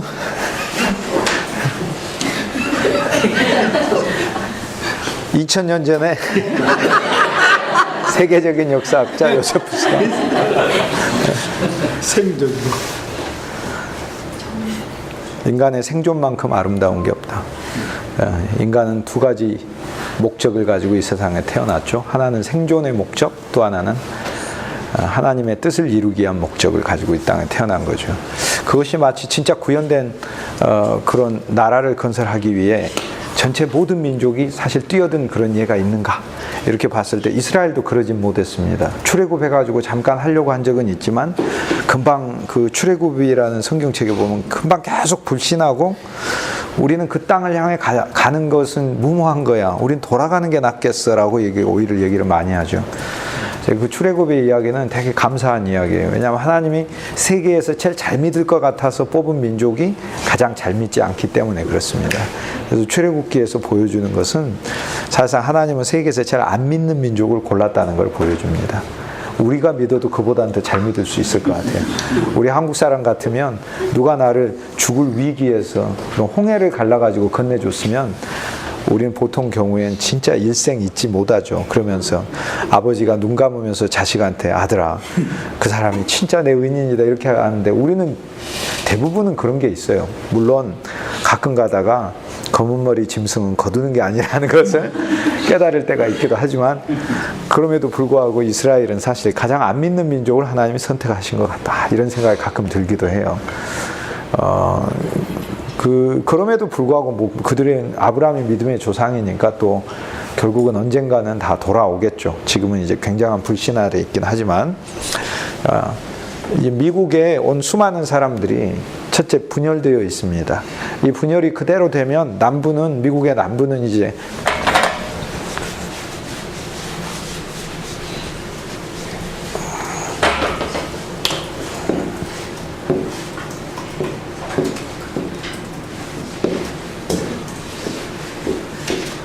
북이 49도 아래가 이제 미국인 거죠.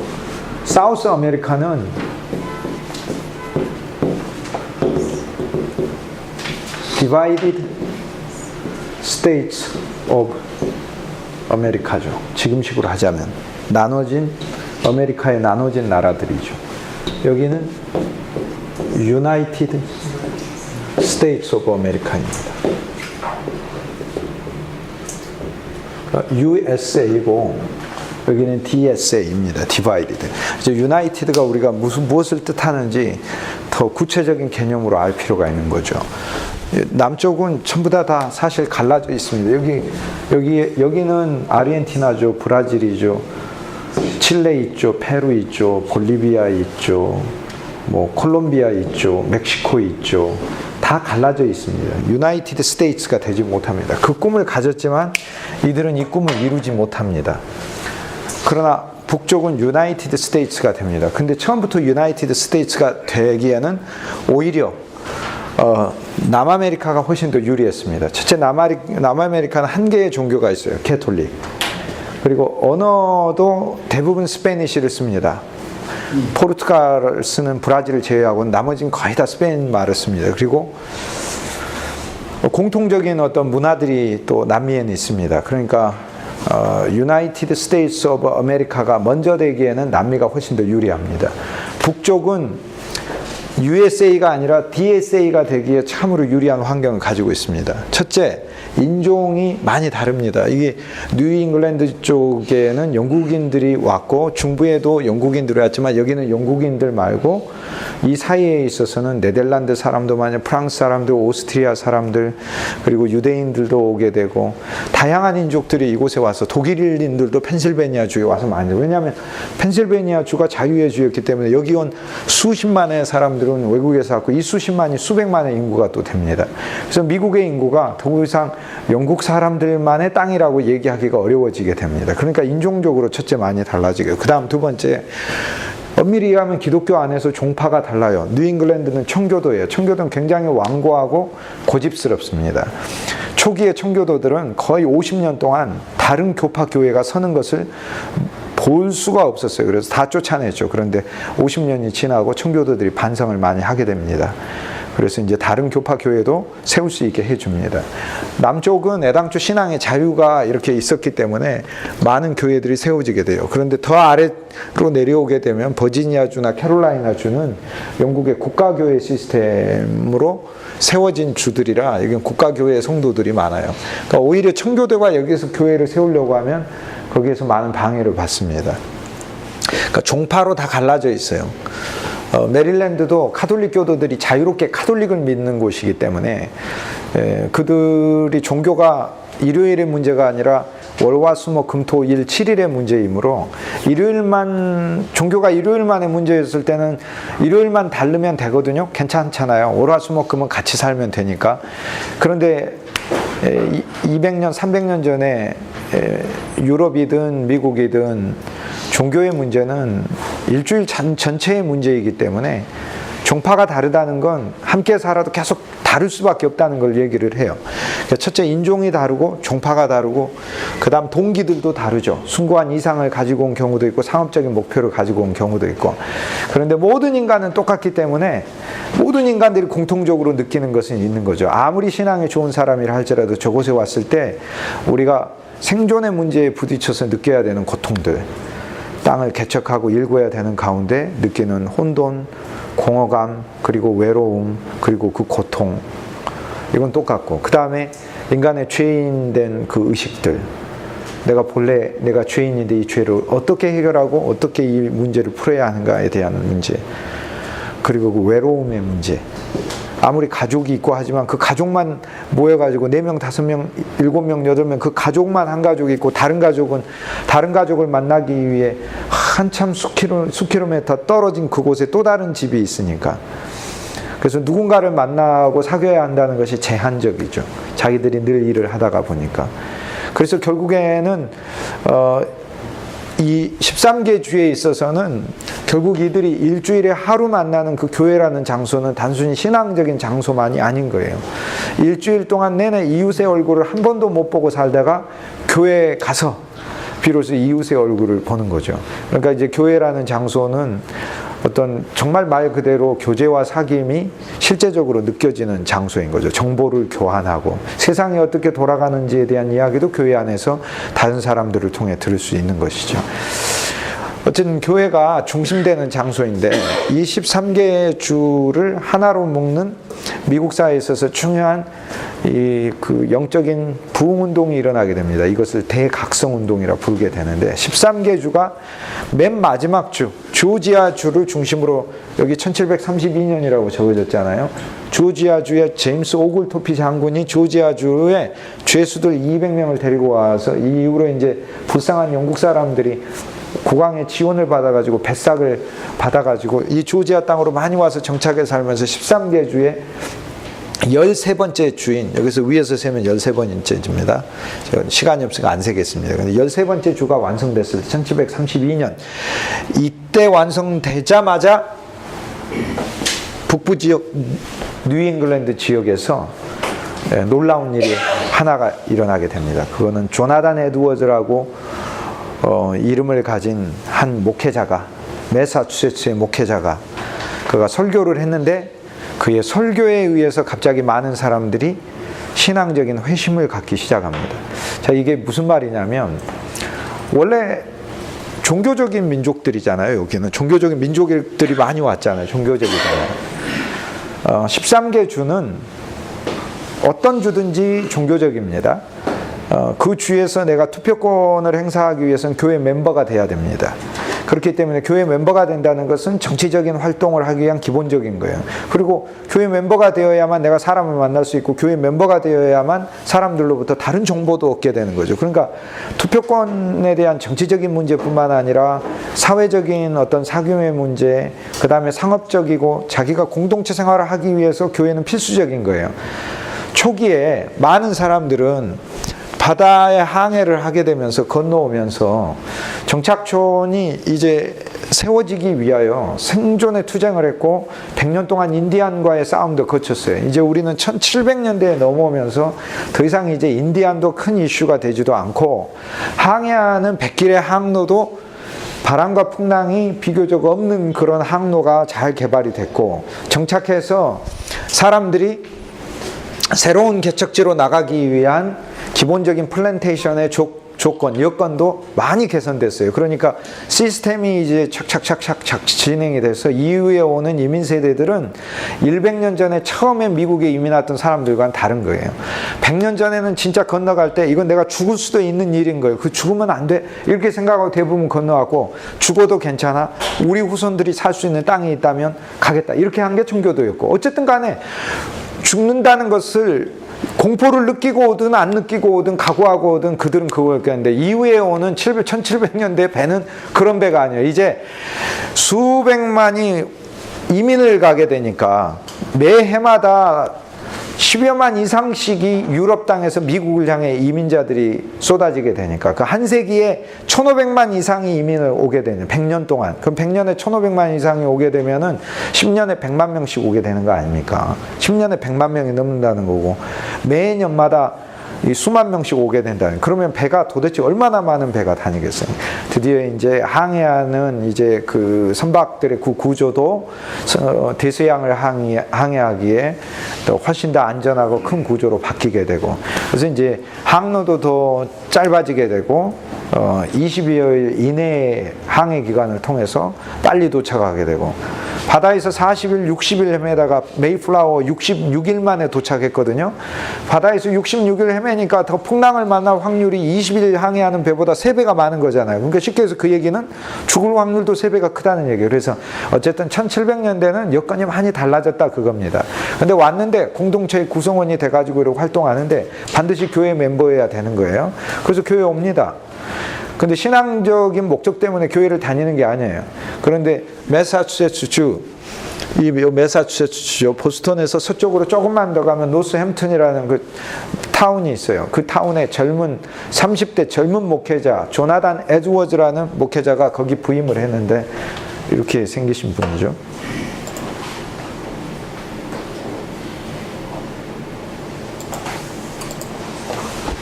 부임을 했는데 조나단 에드워즈 보니까 교회가 라이온스 클럽하고 비슷한 거예요. 라이온스 클럽은 사회봉사라도 하지,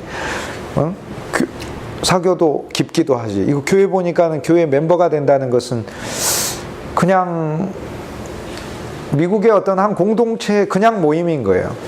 근데 이 조나단 에드워즈는 이것이 교회의 본 모습이 아니어야 된다라고 생각하고 사실 신앙각성 운동으로 부흥 설교를 하기 시작했습니다. 근데 그의 메시지의 초점은 뭐냐면 모든 사람이 하나님을 만나야 하는 것이고 하나님을 만나는 과정에서 그가 이 땅에 사는 자기의 하나님 안에서의 목적을 발견해야 된다. 그래서 처음엔 이게 개인적인 걸로 시작하죠. 내가 하나님을 만나고 하나님 안에서 내 인생의 목적을 발견하니까. 그런데 내 인생의 목적의 현장이 어디예요? 일하는 곳이잖아요. 밭을 갈고 열심히 일하고 농장. 그런데 내 인생의 목적은 지금 내가 와 있는 곳은 새로운 땅이잖아요.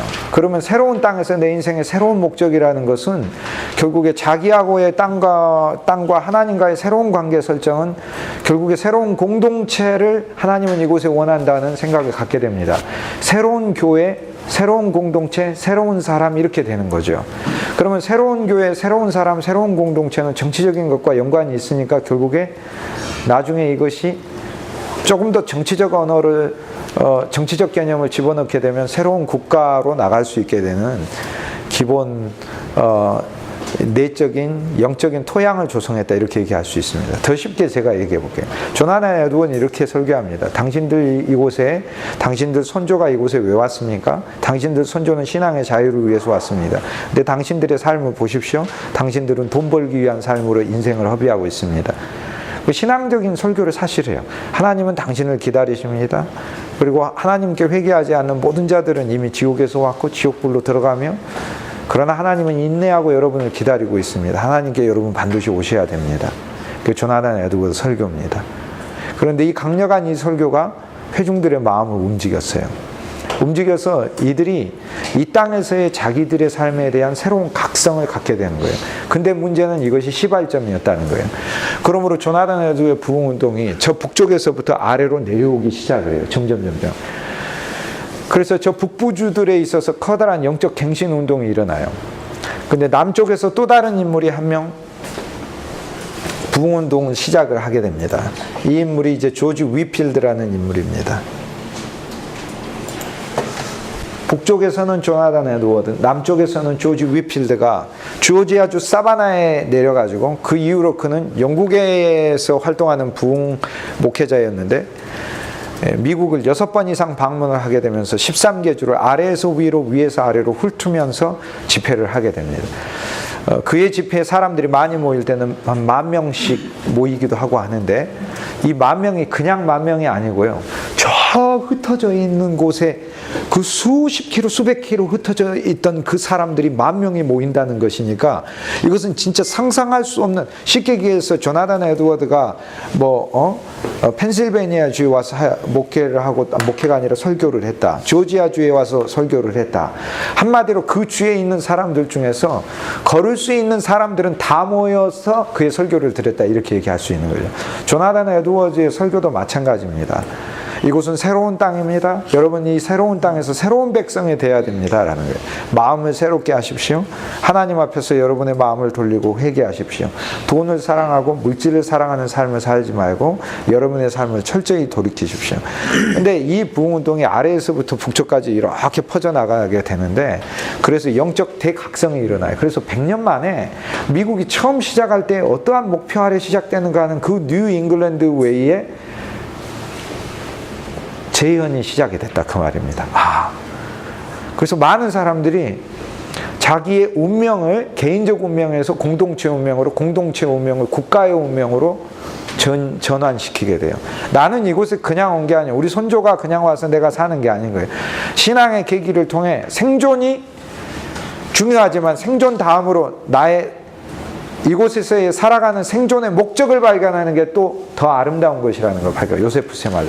나의 생존의 목적은 무엇인가? 그것은 이곳에 새로운 사람으로 사는 것이다. 그런데 공동생활을 결국 교회를 통해 하기 때문에 이들은 우리의 공동체는 새로운 공동체가 돼야 된다. 그래서 기독교 미국의 정신을 1732년 이후 바로 조지아주가 설립된 이후 몇 년 되지 않아 조지 위필드가 이곳에 오고 북부에선 조나단 에드워즈가 바로 그 해부터 부흥 설교를 시작하면서 우리가 이야기하는 기독교 아메리카 이 컨셉트를 전 미국에 걸쳐서 실현시킵니다. 물론 100년 전에도 기독교 종파가 13개 주에 다 있었죠. 그러니까 기독교 아메리카라고 말할 수 있는데 100년 전에 기독교 아메리카는 유럽에도 기독교 유럽인 거죠. 기독교 잉글랜드고 기독교 저머니고 기독교 프랑스고 그렇죠. 다 똑같죠. 그런데 100년이 지난 1700년대에 지금 13개 주는 지금 이 기독교 아메리카는 다른 개념을 가리켜요. 무엇을 이야기하냐면 이것을 이제 미국의 역사학자들은 한 단어를 꺼내가지고 이야기해요. 언약이라는 개념을 미국이 깨닫기 시작했다는 거예요. 이게 이런 말이죠. 이제 성경에 보면은 그 아브라함이란 사람이 예수님을 제외하고 그 다음 아담을 제외하고 성경 전체에 사실 제일 유명한 사람이다 이렇게 얘기할 수 있습니다.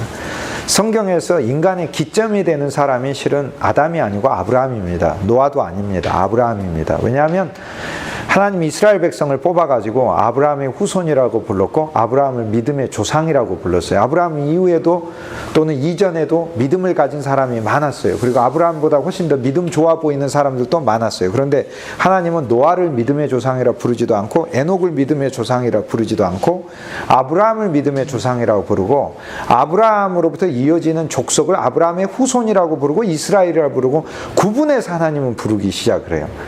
그래서 성경에서는 아브라함이 제일 중요한 인물이에요. 그런데 아브라함이 왜 중요하냐면 아브라함이 하나님을 잘 믿었기 때문이 아니에요. 그 이전의 사람들도 하나님을 믿었고 그 이후에도 믿었어요. 그런데 유일하게 아브라함이 성경에서 구약에서 가장 중요한 인물인 것은 약속을 믿었기 때문에 그래요. 언약을 믿었기 때문에. 그 전에 사람들은 하나님을 믿었어요. 그런데 아브라함과 하나님은 언약을 맺으셔요. 그래서 언약을 주시고 언약을 믿게 하셔요. 예를 들어 하나님이 아브라함을 만나자마자 언약을 얘기하셔요. 아브라함아 내가 너로 큰 민족을 이루게 하고 라고 하나님의 언약은 일방적 선포의 언약, 일방적 성취의 언약이에요. 네가 나를 신뢰하는 한 내가 이걸 반드시 이루겠다는 거예요. 그냥. 그래서 아브라함아 내가 너로 큰 민족을 이루게 하고 너의 이름을 창대하게 하고 네가 가는 곳에 너의 이름이 사람들에게 축복의 근원이 되게 하고 너 자체가 복 자체가 되게 하고 너를 축복하는 자를 축복하고 너를 저주하는 자를 저주한다. 그리고 조금 더 구체적으로 하나님 아브라함한테 그러고 얘기하시죠. 이제 창세기 15장 뭐 이런 데 가보면 아브라함아 내가 특별히 너에게 약속을 통해서 어떤 자손이 네 힘이 아니라 내가 낳게 하리라 하는 그 약속의 자손을 통해 한 민족을 이루고 이 민족을 통해 역사를 펼쳐가겠다. 그리고 그 약속의 자손이 사는 땅을 주겠다 얘기해요. 그러니까 이 모든 내용들을 다 합쳐서 한 단어로 언약이라고 불러요. 이 언약이라는 것을 조나단 에드워즈와 조지 위필드가 미국 땅에서 설교를 하고 다니는 거. 그러니까 이곳에서 조나단 에드워즈하고 조지 위필드는 무슨 설교를 하냐면 그냥 하나님을 잘 믿으십시오. 여러분 술 많이 마셨습니까? 회개하십시오. 이게 아니라 그 말이에요. 그런 정도가 아니고 여러분은 새로워져야 되는데 여러분은 이 땅에서 아브라함이 하나님과 언약을 맺었던 것처럼 여러분은 하나님과 언약을 맺은 백성이라는 거예요.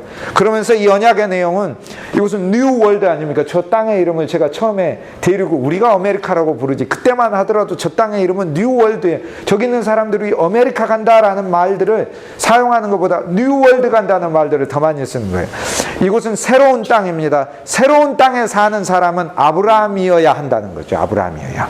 그리고 언약을 믿어야 된다. 그러니까 결국에 아브라함에게 줬던 언약은 새로운 민족, 새로운 국가, 새로운 땅, 새로운 신앙이라는 거예요. 이것을 하나님이 언약으로 주었다는 거니까 나는 미국 땅에서 내가 새로워지면 하나님이 나에게 새로운 민족이라는 것을 이 땅을 통해 내놓을 거고 새로운 민족이 새로운 국가를 만드는 것이고 이 새로운 국가는 축복의 국가가 될 거라는 것. 이것을 풀세트로 이거 언약신학이라고 부르는데 이들의 설교 주제가 언약신학이었어요. 근데 이것이 정말로 사람들의 삶을 각성시켰을 뿐만 아니라 정말 목적을 바꿔요. 모든 걸 바꿔요. 그 구체적인 실제적인 증거가 그 당시에 굉장히 신앙적으로 이성주의자라고 불리는 조나단 에드워드 그리고 조지 위필드의 부흥운동에 대해 특히 조지 위필드의 설교에 대해 벤자민 프랭클린이 자기 일기에다가 이렇게 기록한 부분이 나와요. 벤자민 프랭클린은 미국에 가서 여행을 가실 때 여러분의 지갑에 가장 많이 이렇게 등장하는 $100짜리 지폐, 저는 20불짜리가 제일 많고 $100짜리는 한 장이나 두 장만 있지만 여기 있는 어떤 많은 분들은 미국에 여행을 가신다 그러면 100불짜리가 한 20-30장씩 읽고 이제 주로 저는 한 장은 좀 그렇고 솔직히 이야기하면 한 서너 장은 있어요. 누구 줘야 하고 그러니까 누구 줘야 할 사람이 이제 지금은 누구 줘야 할 때라 한 서너 장.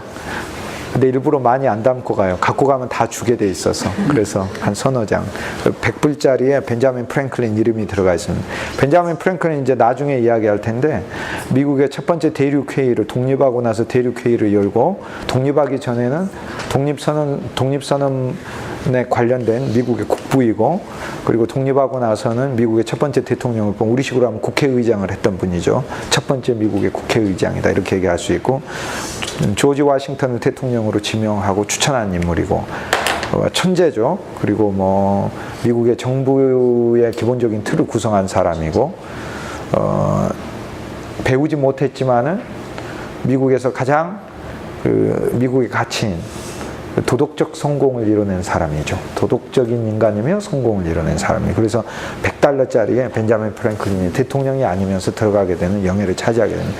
그 벤자민 프랭클린이 조지아주에 방문했을 때 조지 위필드가 그곳에 와서 부흥운동을 한다는 거를 들었어요. 그러니까 우리식으로 하면은 뭐 문재인 대통령께서 어떤 유명한 부흥사가 부흥회 한다니까 교회 그 집회에 한번 참석한 거 이런 거하고 좀 비슷하다 이렇게 얘기를 할 수 있습니다. 당시에 벤자민 프랭클린 이미 미국의 굉장히 유명한 가장 최고의 그 권위 있는 정치인인 거예요. 근데 조지 위필드가 와서 부흥회 참석한다고 하니까 1739년에 이렇게 나와 있어요. 1739년에 Arrived Among Us 벤자민 프랭클린 일기입니다. 1739년에 Arrived 도착했어요. Among Us from the 제가 폰트를 좀 크게 해서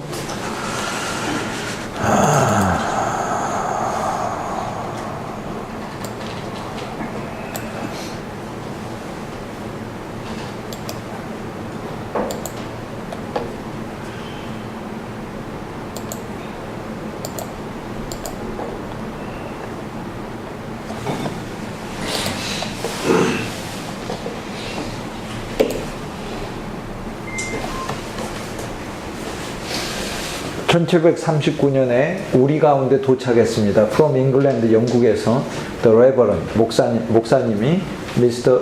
Whitfield, 조지 위필드 목사가 도착했습니다. 근데 who had made himself, 그 사람은 remarkable 돼요. 아주 자신이 굉장히 이 두드러진 인물이었는데 그곳에서 itinerant preacher, 순회하는 목회자였습니다. 그러니까 이쪽 마을 저쪽 마을 가면서 순회하는 목회자였다. Multitudes of all sects, 모든 이 종파의 대중들과 denominations, 교회의 사람들이 that attended, 참석했죠. His sermons, 그의 설교를 들었는데 were enormous, 엄청나게 많았다.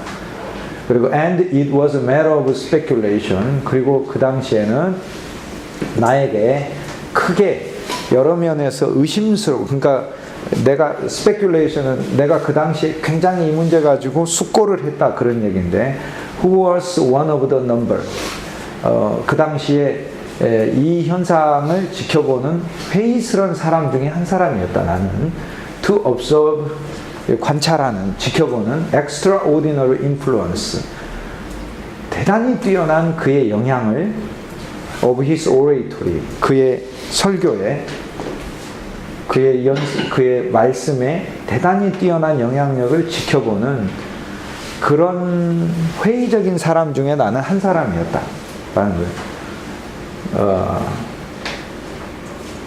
On his hearers, 그의 청중 중에서 and how much they admired, 그리고 나는 지켜봤는데 청중들이 얼마나 그를 존경하는지 and respected him, 그를 따르는지 notwithstanding his common abuse of them, 그의 일상적인 언어에도 불구하고 아주 고급스러운 사람이 아님에도 불구하고 얼마나 그를 존중하는지 나는 지켜봤다. By assuring them, 나는 그들을 보면서 they were naturally half beast and half devils, 거기 모인 막 집회하는 사람들이 자기가 봤을 때는 이성주의자니까 설교를 가만히 앉아서 들으면서 조용히 들어야지 막 울기도 하고 막 소리 지르기도 하니까 자기가 생각할 때는 half beast, 절반은 짐승이고 절반은 꼭 마귀 같지 않나 이런 생각도 자기는 했는데 it was wonderful to see. 그런데 the change, 그 변화를, 곧 그 변화를 보는 것은 참으로 놀라웠다. In the manners of our inhabitants, 우리의 거주자들의 생활 방식의 변화를 보는 것이 참으로 놀라웠다. 그런데 예배 참석했을 땐 저기 하는 게 이게 무슨 마귀 현상인가 막 울고 불고 막 하고 하는 게, 근데 끝나고 나서 그들의 삶의 방식의 변화를 보니까 놀라웠다는 거예요. 전에 막 술주정뱅이가 아니고 폭력과 그 온갖 못된 짓 가운데 있던 사람들이 달라졌다는 거예요. 그러니까 여기 뭐라고 하냐면 from being thoughtless, 아무 생각 없이 사는 존재로부터 or indifferent about religion, 또는 신앙에 대하여 무관심한 존재로부터 it seemed, 그들이 바뀌었다는 거죠. 이렇게 it seemed as if, 그것은 마치 all the world was growing religious, 마치 전 세계가 신앙적으로 바뀌는 것 같았다 라고 이게 적혀 있어요.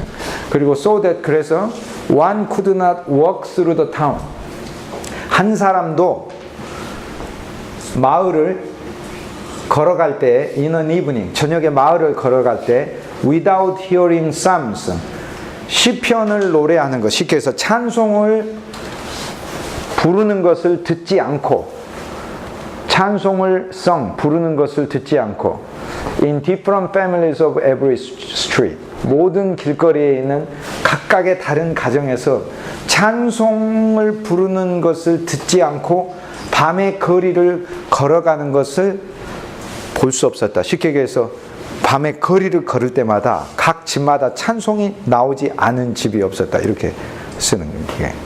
이게 남부에서 북부까지의 변화가 그대로 다 일어나요. 미스터 위필드, 그러므로 미스터 위필드는 in leaving us, 우리를 떠나서 when preaching all the way through the colony of Georgia, 그리고 곧 우리 회중을 떠나 다른 조지아주 식민지의 다른 모든 회중에게 설교를 하러 떠났다. 이렇게 이제 여기 써놔요. 그리고 그 밑에는 자기가 이제 또 느꼈던, 관찰이 아니라 자기가 느꼈던 부분 그 밑에다가 또 써놓는데 이러고 얘기합니다. I happened to soon, 그의 설교를 내가 듣고 중간에 이제 그의 설교를 듣기 위해 내가 참석했다 뭐 이런 얘기가 이제 중간에 있어요. 그러면서 제가 중간 부분에 여기가 좀 잘렸습니다. 벤자민 프랭클린 일기에서요. 이제 이 일기의 원본은 이제 인터넷에 가면 미국 정부의 옛날 고문서 라이브러리에 그냥 다 있습니다. 일반인도 공개해서 볼 수 있습니다. 벤자민 프랭클린 다이어리 이렇게 치면 나요. 그래서 I happened soon after on one of his sermons, 나는 그 이후에 벤자민 프랭클린의 설교를 한번 들을 기회가 있었다. In the course of which, 이 설교의 과정에 있어서 I perceived, 나는 느꼈어요. He intended to finish with the collection. collection은 헌금 시간이에요. 나는 그가 헌금으로 설교를 끝낼 거라는 것을 나는 직감했다라는 거예요. 그러니까 지금 설교를 하고 있는데 분명히 헌금하자고 설교를 끝낼 것 같아 라고 이제 벤자민 프랭클린 속으로 생각한 겁니다. 그리고 I silently resolved, 그리고 나는 조용하게 resolved, 결심했다. He should get nothing from me. 그는 나로부터 어떤 것도 얻지 못할 것이다. 그러니까 절대 나는 헌금 시간에 헌금 안 해야지 라고 결심을 했다. 그렇죠. 벤자민 프랭클린이 100불짜리에 나오게 될 인물인 줄 알았으면 그렇게 생각을 안 했을지도 모르는데, 그래서 이 벤자민 프랭클린과 조지 위필드의 그 만남은 참 기이해요. 그 역사에 있어서 참 놀라운 대면 중에 하나인 거예요. 이게 한 사람은 종교적인 그 위대한 국회의장 같은 사람이고, 한 사람은 실제 정치에 있어서 국회의장이 되는 사람이니까. 그래서 나는 헌금 절대 안 해야지라고 he should get nothing from me. 내 절대 안 내야지라고 결심을 했는데 I had in my pocket, 내 포켓 안에, 내 주머니 안에 a handful of copper money, 거기에 이 동전이 많이 있어. 그때 동전은 지금식으로 하면 1,000원짜리, 10,000원짜리 같은 거죠. handful이니까 굉장히 내 돈, 지갑 안에 몇십만 원이 있었다 이런 말입니다. 3와 4 실버 달러스, 그리고 3 내지 4 실버 달러까지 있었으니까 이게 10만 원권이니까 40만 원짜리, 이게 10만 원짜리 3개, 4개도 나한테 있었다 이런 말이에요. 그리고 5 pistols in gold, 그리고 금으로 된 몇 개의 작은 조각들도 있었어요. 동조들, 금화들도. 그런데 as he proceeded, 그가 설교를 진행하게 되자 I began to soften, 나는 내 마음이 부드러워지는 것을 느꼈고 갑자기, and concluded to give the coppers, 그리고 나는 coppers, 그 돈 중에서 copper money, 그러니까 제일 작은 단위의 돈만 헌금하려고 나는 마음을 먹었다.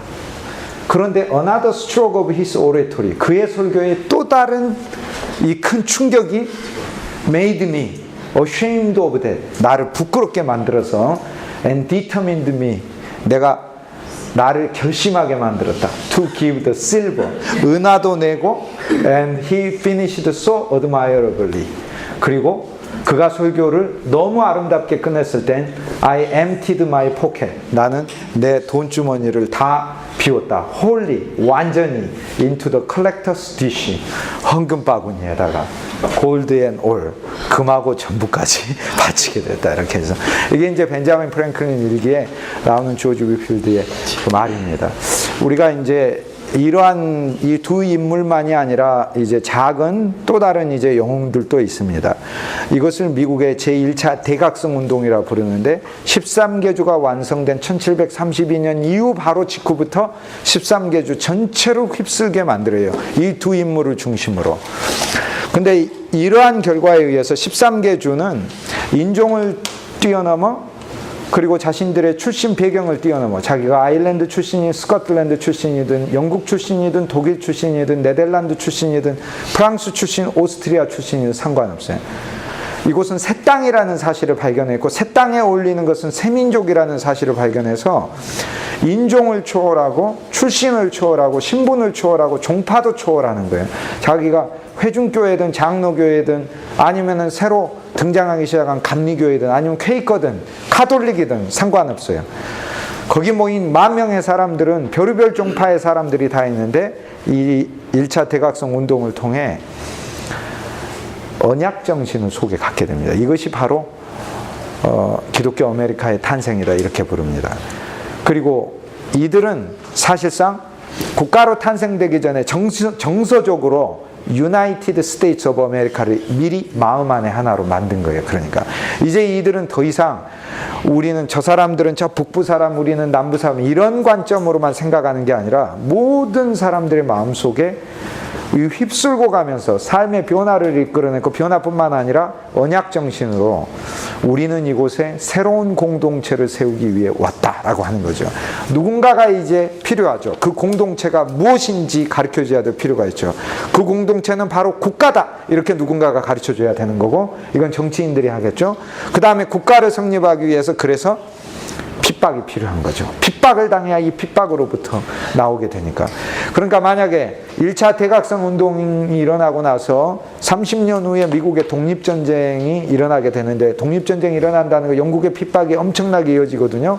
1차 대각성 운동이 없었다면 13개주는 결코 우리가 하나의 국가를 이루어야 된다는 생각을 갖지 못하게 된다, 그 얘기입니다. 그래서 미국의 1차 대각성 운동은 미국을 탄생시킨 정신이다, 이렇게 미국의 역사에서 이야기를 하고 있습니다. 1차 대각성 운동은 그러므로 개인적인 한 새로운 인간을 내고, 개인적인 한 새로운 인간이 한 공동체 인간을 내고, 그리고 기존의 그 교회라는 그곳이 단순히 종교적인 장소만이 아니라, 사귐의 장소만이 아니라 진짜 새롭게 인생의 목적을 다시 발견하는 기독교 미국의 정신을 갱신시키는, 그러니까 1620년에 청교도 정신이 다시 100년 만에 한번 갱신된 그런 운동이었죠. 그런데 청교도 운동이 뉴잉글랜드 웨이를 낳았다면 1차 대각성 운동은 새로운 미국이라는 국가의 탄생을 위해 이미 정신적으로 하나로 묶은 사건이 되었다는 거예요. 1740년대, 30년대, 40년대니까요. 1차 대각성 운동이, 미국 독립은 언제입니까? 1774년, 1775년, 76년 이때 이루어져요. 그러니까 1774년, 바로 30년 후인 거예요. 그러니까 한 세대 이후에 이미 이들은 국가로 쉽게 변환될 수 있는 내적인 유나이티드 스테이츠 오브 아메리카를 내적으로 일어났다는 거죠. 이때 이제 많은 변화가 일어나게 됩니다. 벤자민 프랭클린 일기에서도 이야기하던 드러난 걸로 이야기하자면 헌금을 많이 했다 그래서 다 털었다 그러잖아요. 이 헌금을 뭐 하겠어요? 어디다 쓰겠어요? 이 헌금을 어디다 쓰겠어요? 조지 위필드가 걷어가지고 자기가 뭐 하는데 자기 사례로 다 쓰겠어요? 전혀 아니에요.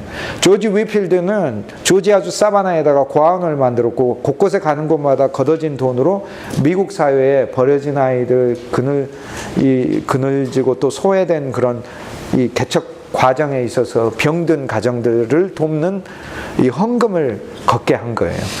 그래서 여기에 이 커뮤니티 스피릿이 이 다른 사람들을 돕는 자선과 봉사 정신하고 연결된 부흥운동이었던 거예요, 이게. 그래서 이것이 전 미국을 휩쓸게 됩니다. 그러므로 조지 위필드의 부흥운동이 커지고 조나단 웨드의 부흥운동이 커질수록 조지 위필드는 다른 사람들을 사랑하고 긍휼히 여기는데 조나단 에드워즈는 하나님께서 진짜 우리에게 원하시는 건 새로운 사람이다. 그리고 새로운 언약의 사람이다. 그냥 사람이 아니라 언약의 사람. 그럼 나는 이곳에 도대체 왜 사는가? 이 1차 대각성 운동이 우리에게 주는 교훈은 그런 거죠. 나는 도대체 왜 사는가를 말해주는 거죠. 그 위에 사회적인 결과들이 많이 나오게 됩니다.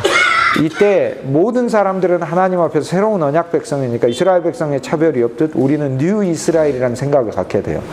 그래서 우리는 뉴 이스라엘을 만들어야 되겠다는 생각을 갖게 됩니다. 뉴 이스라엘. 이제 광야에 유리하는 백성들이지만 그러나 목적을 가지고, 즉 약속의 땅을 향해 가지고 가는 백성들이고, 이제 미국에서 사는 이 기간 동안에 13개 주의 정착은 땅의 정복으로 이해하게 돼 있는 거죠. 그렇다면 마침내 누군가 다윗이 나온다면 왕국이 건설될 수 있겠죠. 그래서 이것이 바로 언약 사상이 미국인들에게 이 다음에 어떻게 우리나라의 운명이 전개될 건가에 대한 그림을 그려준 거예요. 그러니까 우리는 지금 새로운 땅에 왔죠. 땅을 정복했죠. 13개 주. 정복하는 과정에 있어서 인디안과 싸우고 기근과 싸우고 기아와 싸우고 질병과 싸우고 수많은 어려움 난관과 싸웠죠. 그렇지만 땅을 정복했죠. 그 다음 필요한 것은 뭐예요? 정치적 지도자, 그리고 국가의 탄생이라는 거죠. 그러니까 이들은 이미 그림을 1740년대부터 이러한 그림을 마음속에 그렸어요. 그런데 이들이 1740년대 1차 대각성에서 그렸던 그림은 종교적이고 신앙적이고 영적인 왕국이었지만 머지않아 이것이 마음속에 이미 유나이티드 스테이츠 오브 아메리카가 연합된 하나의 미국이라는 게 정신적이고 영적으로 구성됐기 때문에 이걸 정치적으로 돌리는 것은 너무나 쉬운 일이었던 거죠. 이게 쉬운 것이죠. 그리고 이때 이제 노예들을 하나의 사람으로 취급하는 시각이 크게 확산됩니다. 그래서 이미 100년 이후에 노예들은 해방되지만 이때부터 흑인들을 교육하기 시작합니다. 왜냐하면 조나단 에드워즈는 인디안들에게, 조지 위필드는 흑인들에게 교육을 강조했었거든요. 그런데 이것이 100년 이후에 흑인들이 실제적으로 자신들의 인권을 담보하게 되는데 중요한 이 기반이 돼요. 왜냐? 흑인들은 교육이 필요 없는 동물보다 약간 더 나은 일시켜야만 하는 열등한 존재로 여겨졌는데 1차 대각성 운동을 통해 첫 번째 모든 사람 하나님 앞에 하나님의 형상으로 평등하게 태어났다는 것. 그래서 이것이 독립선언서 전문에 반영이 들어가게 되고, 그 다음 흑인들을 노예제 자체에 대해서 1차 대각성 운동은 이것을 나쁘다고 생각했지만 이걸 폐지하자는 설교들은 하지는 않습니다. 왜냐하면 그만큼 이제 사회적인 인식이 크지는 않았지만, 그러나 흑인들은 하나님의 나라에 가면 똑같은 우리의 형제가 되니까, 이 사회는 어차피 불평등이 있기 때문에 이들이 노예로 살지만, 그러나 이들도 하나님의 나라에 가면 똑같은 형제가 되기 때문에 대각성 운동이 강조하는 것은 성경의 기독교거든요. 그러면 흑인도 성경을 읽어야 된다면 흑인도 배워야 된다고 생각을 한 거죠. 그러니까 흑인도 배워야 되는데 성경을 하기 위해서 가르쳐주는 미국의 교육교재는 13개 주가 거의 통일된 교육교재를 써요. 그러니까 백인 아이들에게 가르치던 문법 책이 그대로 흑인 아이들 손에 들어가게 되면서 흑인 아이들도 비슷한 교육을 받으면서 자라날 수 있게 되는 거예요. 그러면 이것이 이제 몇십 년이 지나게 되면 흑인들도 이제 자신들의 권리를 주장해서 찾을 수 있는, 지금 미국 사회 속에서 이제 각각의 주들이 흑인들을 미리 해방하는 주들이 생겨나면서 흑인들도 여러 가지 직업과 직종을 갖게 될 수 있는 계기가 돼요. 그러면 이 흑인들을 위해서 교육을 시켜야 되고 흑인들을 공부시켜야 된다는 그러한 주장이 사람들에게 그대로 수용되고 그러한 결과가 나타난 게 1차 대각성 운동입니다. 그러니까 2차 대각성 운동은 흑인 해방 운동에 직접 뛰어들지만 1차 대각성 운동은 흑인 해방으로 이어지기 위한 모든 기초적인 흑인들의 삶이 고양되기 위한 초석을 깔아요. 어차피 우리 인간 사회에 있어서는 누군가는 오너이고 누군가는 그 밑에서 일을 해야만 어떤 구조가 있을 수밖에 없어요. 그래서 저도 뭐 위에 섬기는 분들이 있고 그러기 때문에 막 뭐라고 하면 한 시간씩 어쩔 때는 이러고 듣는 경우도 있고 막 이러고 하고 그렇습니다. 이해가 안 가죠. 제가 이렇게 한 시간씩 들어야만 되는 사람이 있다는 사실이. 그러나 우리 아버지 같은 분이고 그러니까 듣기도 하고 그렇습니다. 그런데 조나단 에드워즈나 벤자민 프랭클린의 설교는 그거였어요. 흑인들이 노예제를 폐지할 수 없다면 크리스찬 노예 소유주들은 그들을 형제로 대하라. 형제로 대하라. 그리고 어떤 다른 유럽에 있는 노예들보다 크리스찬 백인들의 노예주의 가정에서 흑인들은 잘 교육받고 그들이 잘 보호받고 그리고 식량을 충분히 받을 수 있도록 해주라 라는 이제 그게 중심적인 설교였어요. 그래서 아직 우리가 사회적으로 볼 때는 적극적인 어떤 해방의 메시지 뭐 그런 게 나오진 않지만 이러한 방식으로 흑인 삶의 개선이 50년, 70년, 100년 가까이 이루어지게 됐다는 겁니다. 100년도 얼마 안 가게 되는 거죠. 한 70년, 80년 동안 계속해서 개선이 이루어지고 흑인 공동체가 깨어나기 시작을 해요. 그리고 흑인 교회들을 따로 세워주기 시작합니다. 이것이 바로 나중에 흑인들이 백인과 사실상 거의 같다고 생각하게 되는 많은 인권운동자들이 나오고 거의 같은 게 아니라 완전히 같고 완전히 같을 뿐 아니라 신분의 자유까지도 전적으로 주어져야 된다고 생각하는 아브라함 링컨 같은 그런 인물들이 나오게 되는 거죠. 근데 그건 순식간에 튀어나오는 게 아니죠. 이런 100년의 과정을 거쳐서 나오게 되는 거죠. 그래서 1차 대각성 운동이 미국의 역사에 있어서 가장 중요한 그런 운동 중에 하나였습니다. 1730년대, 40년대 이것이 미국을 형성했다 그렇습니다. 이제 고등학교 시험에서는 고등학교 수능 시험에 잘 나오는 문제가 예를 들어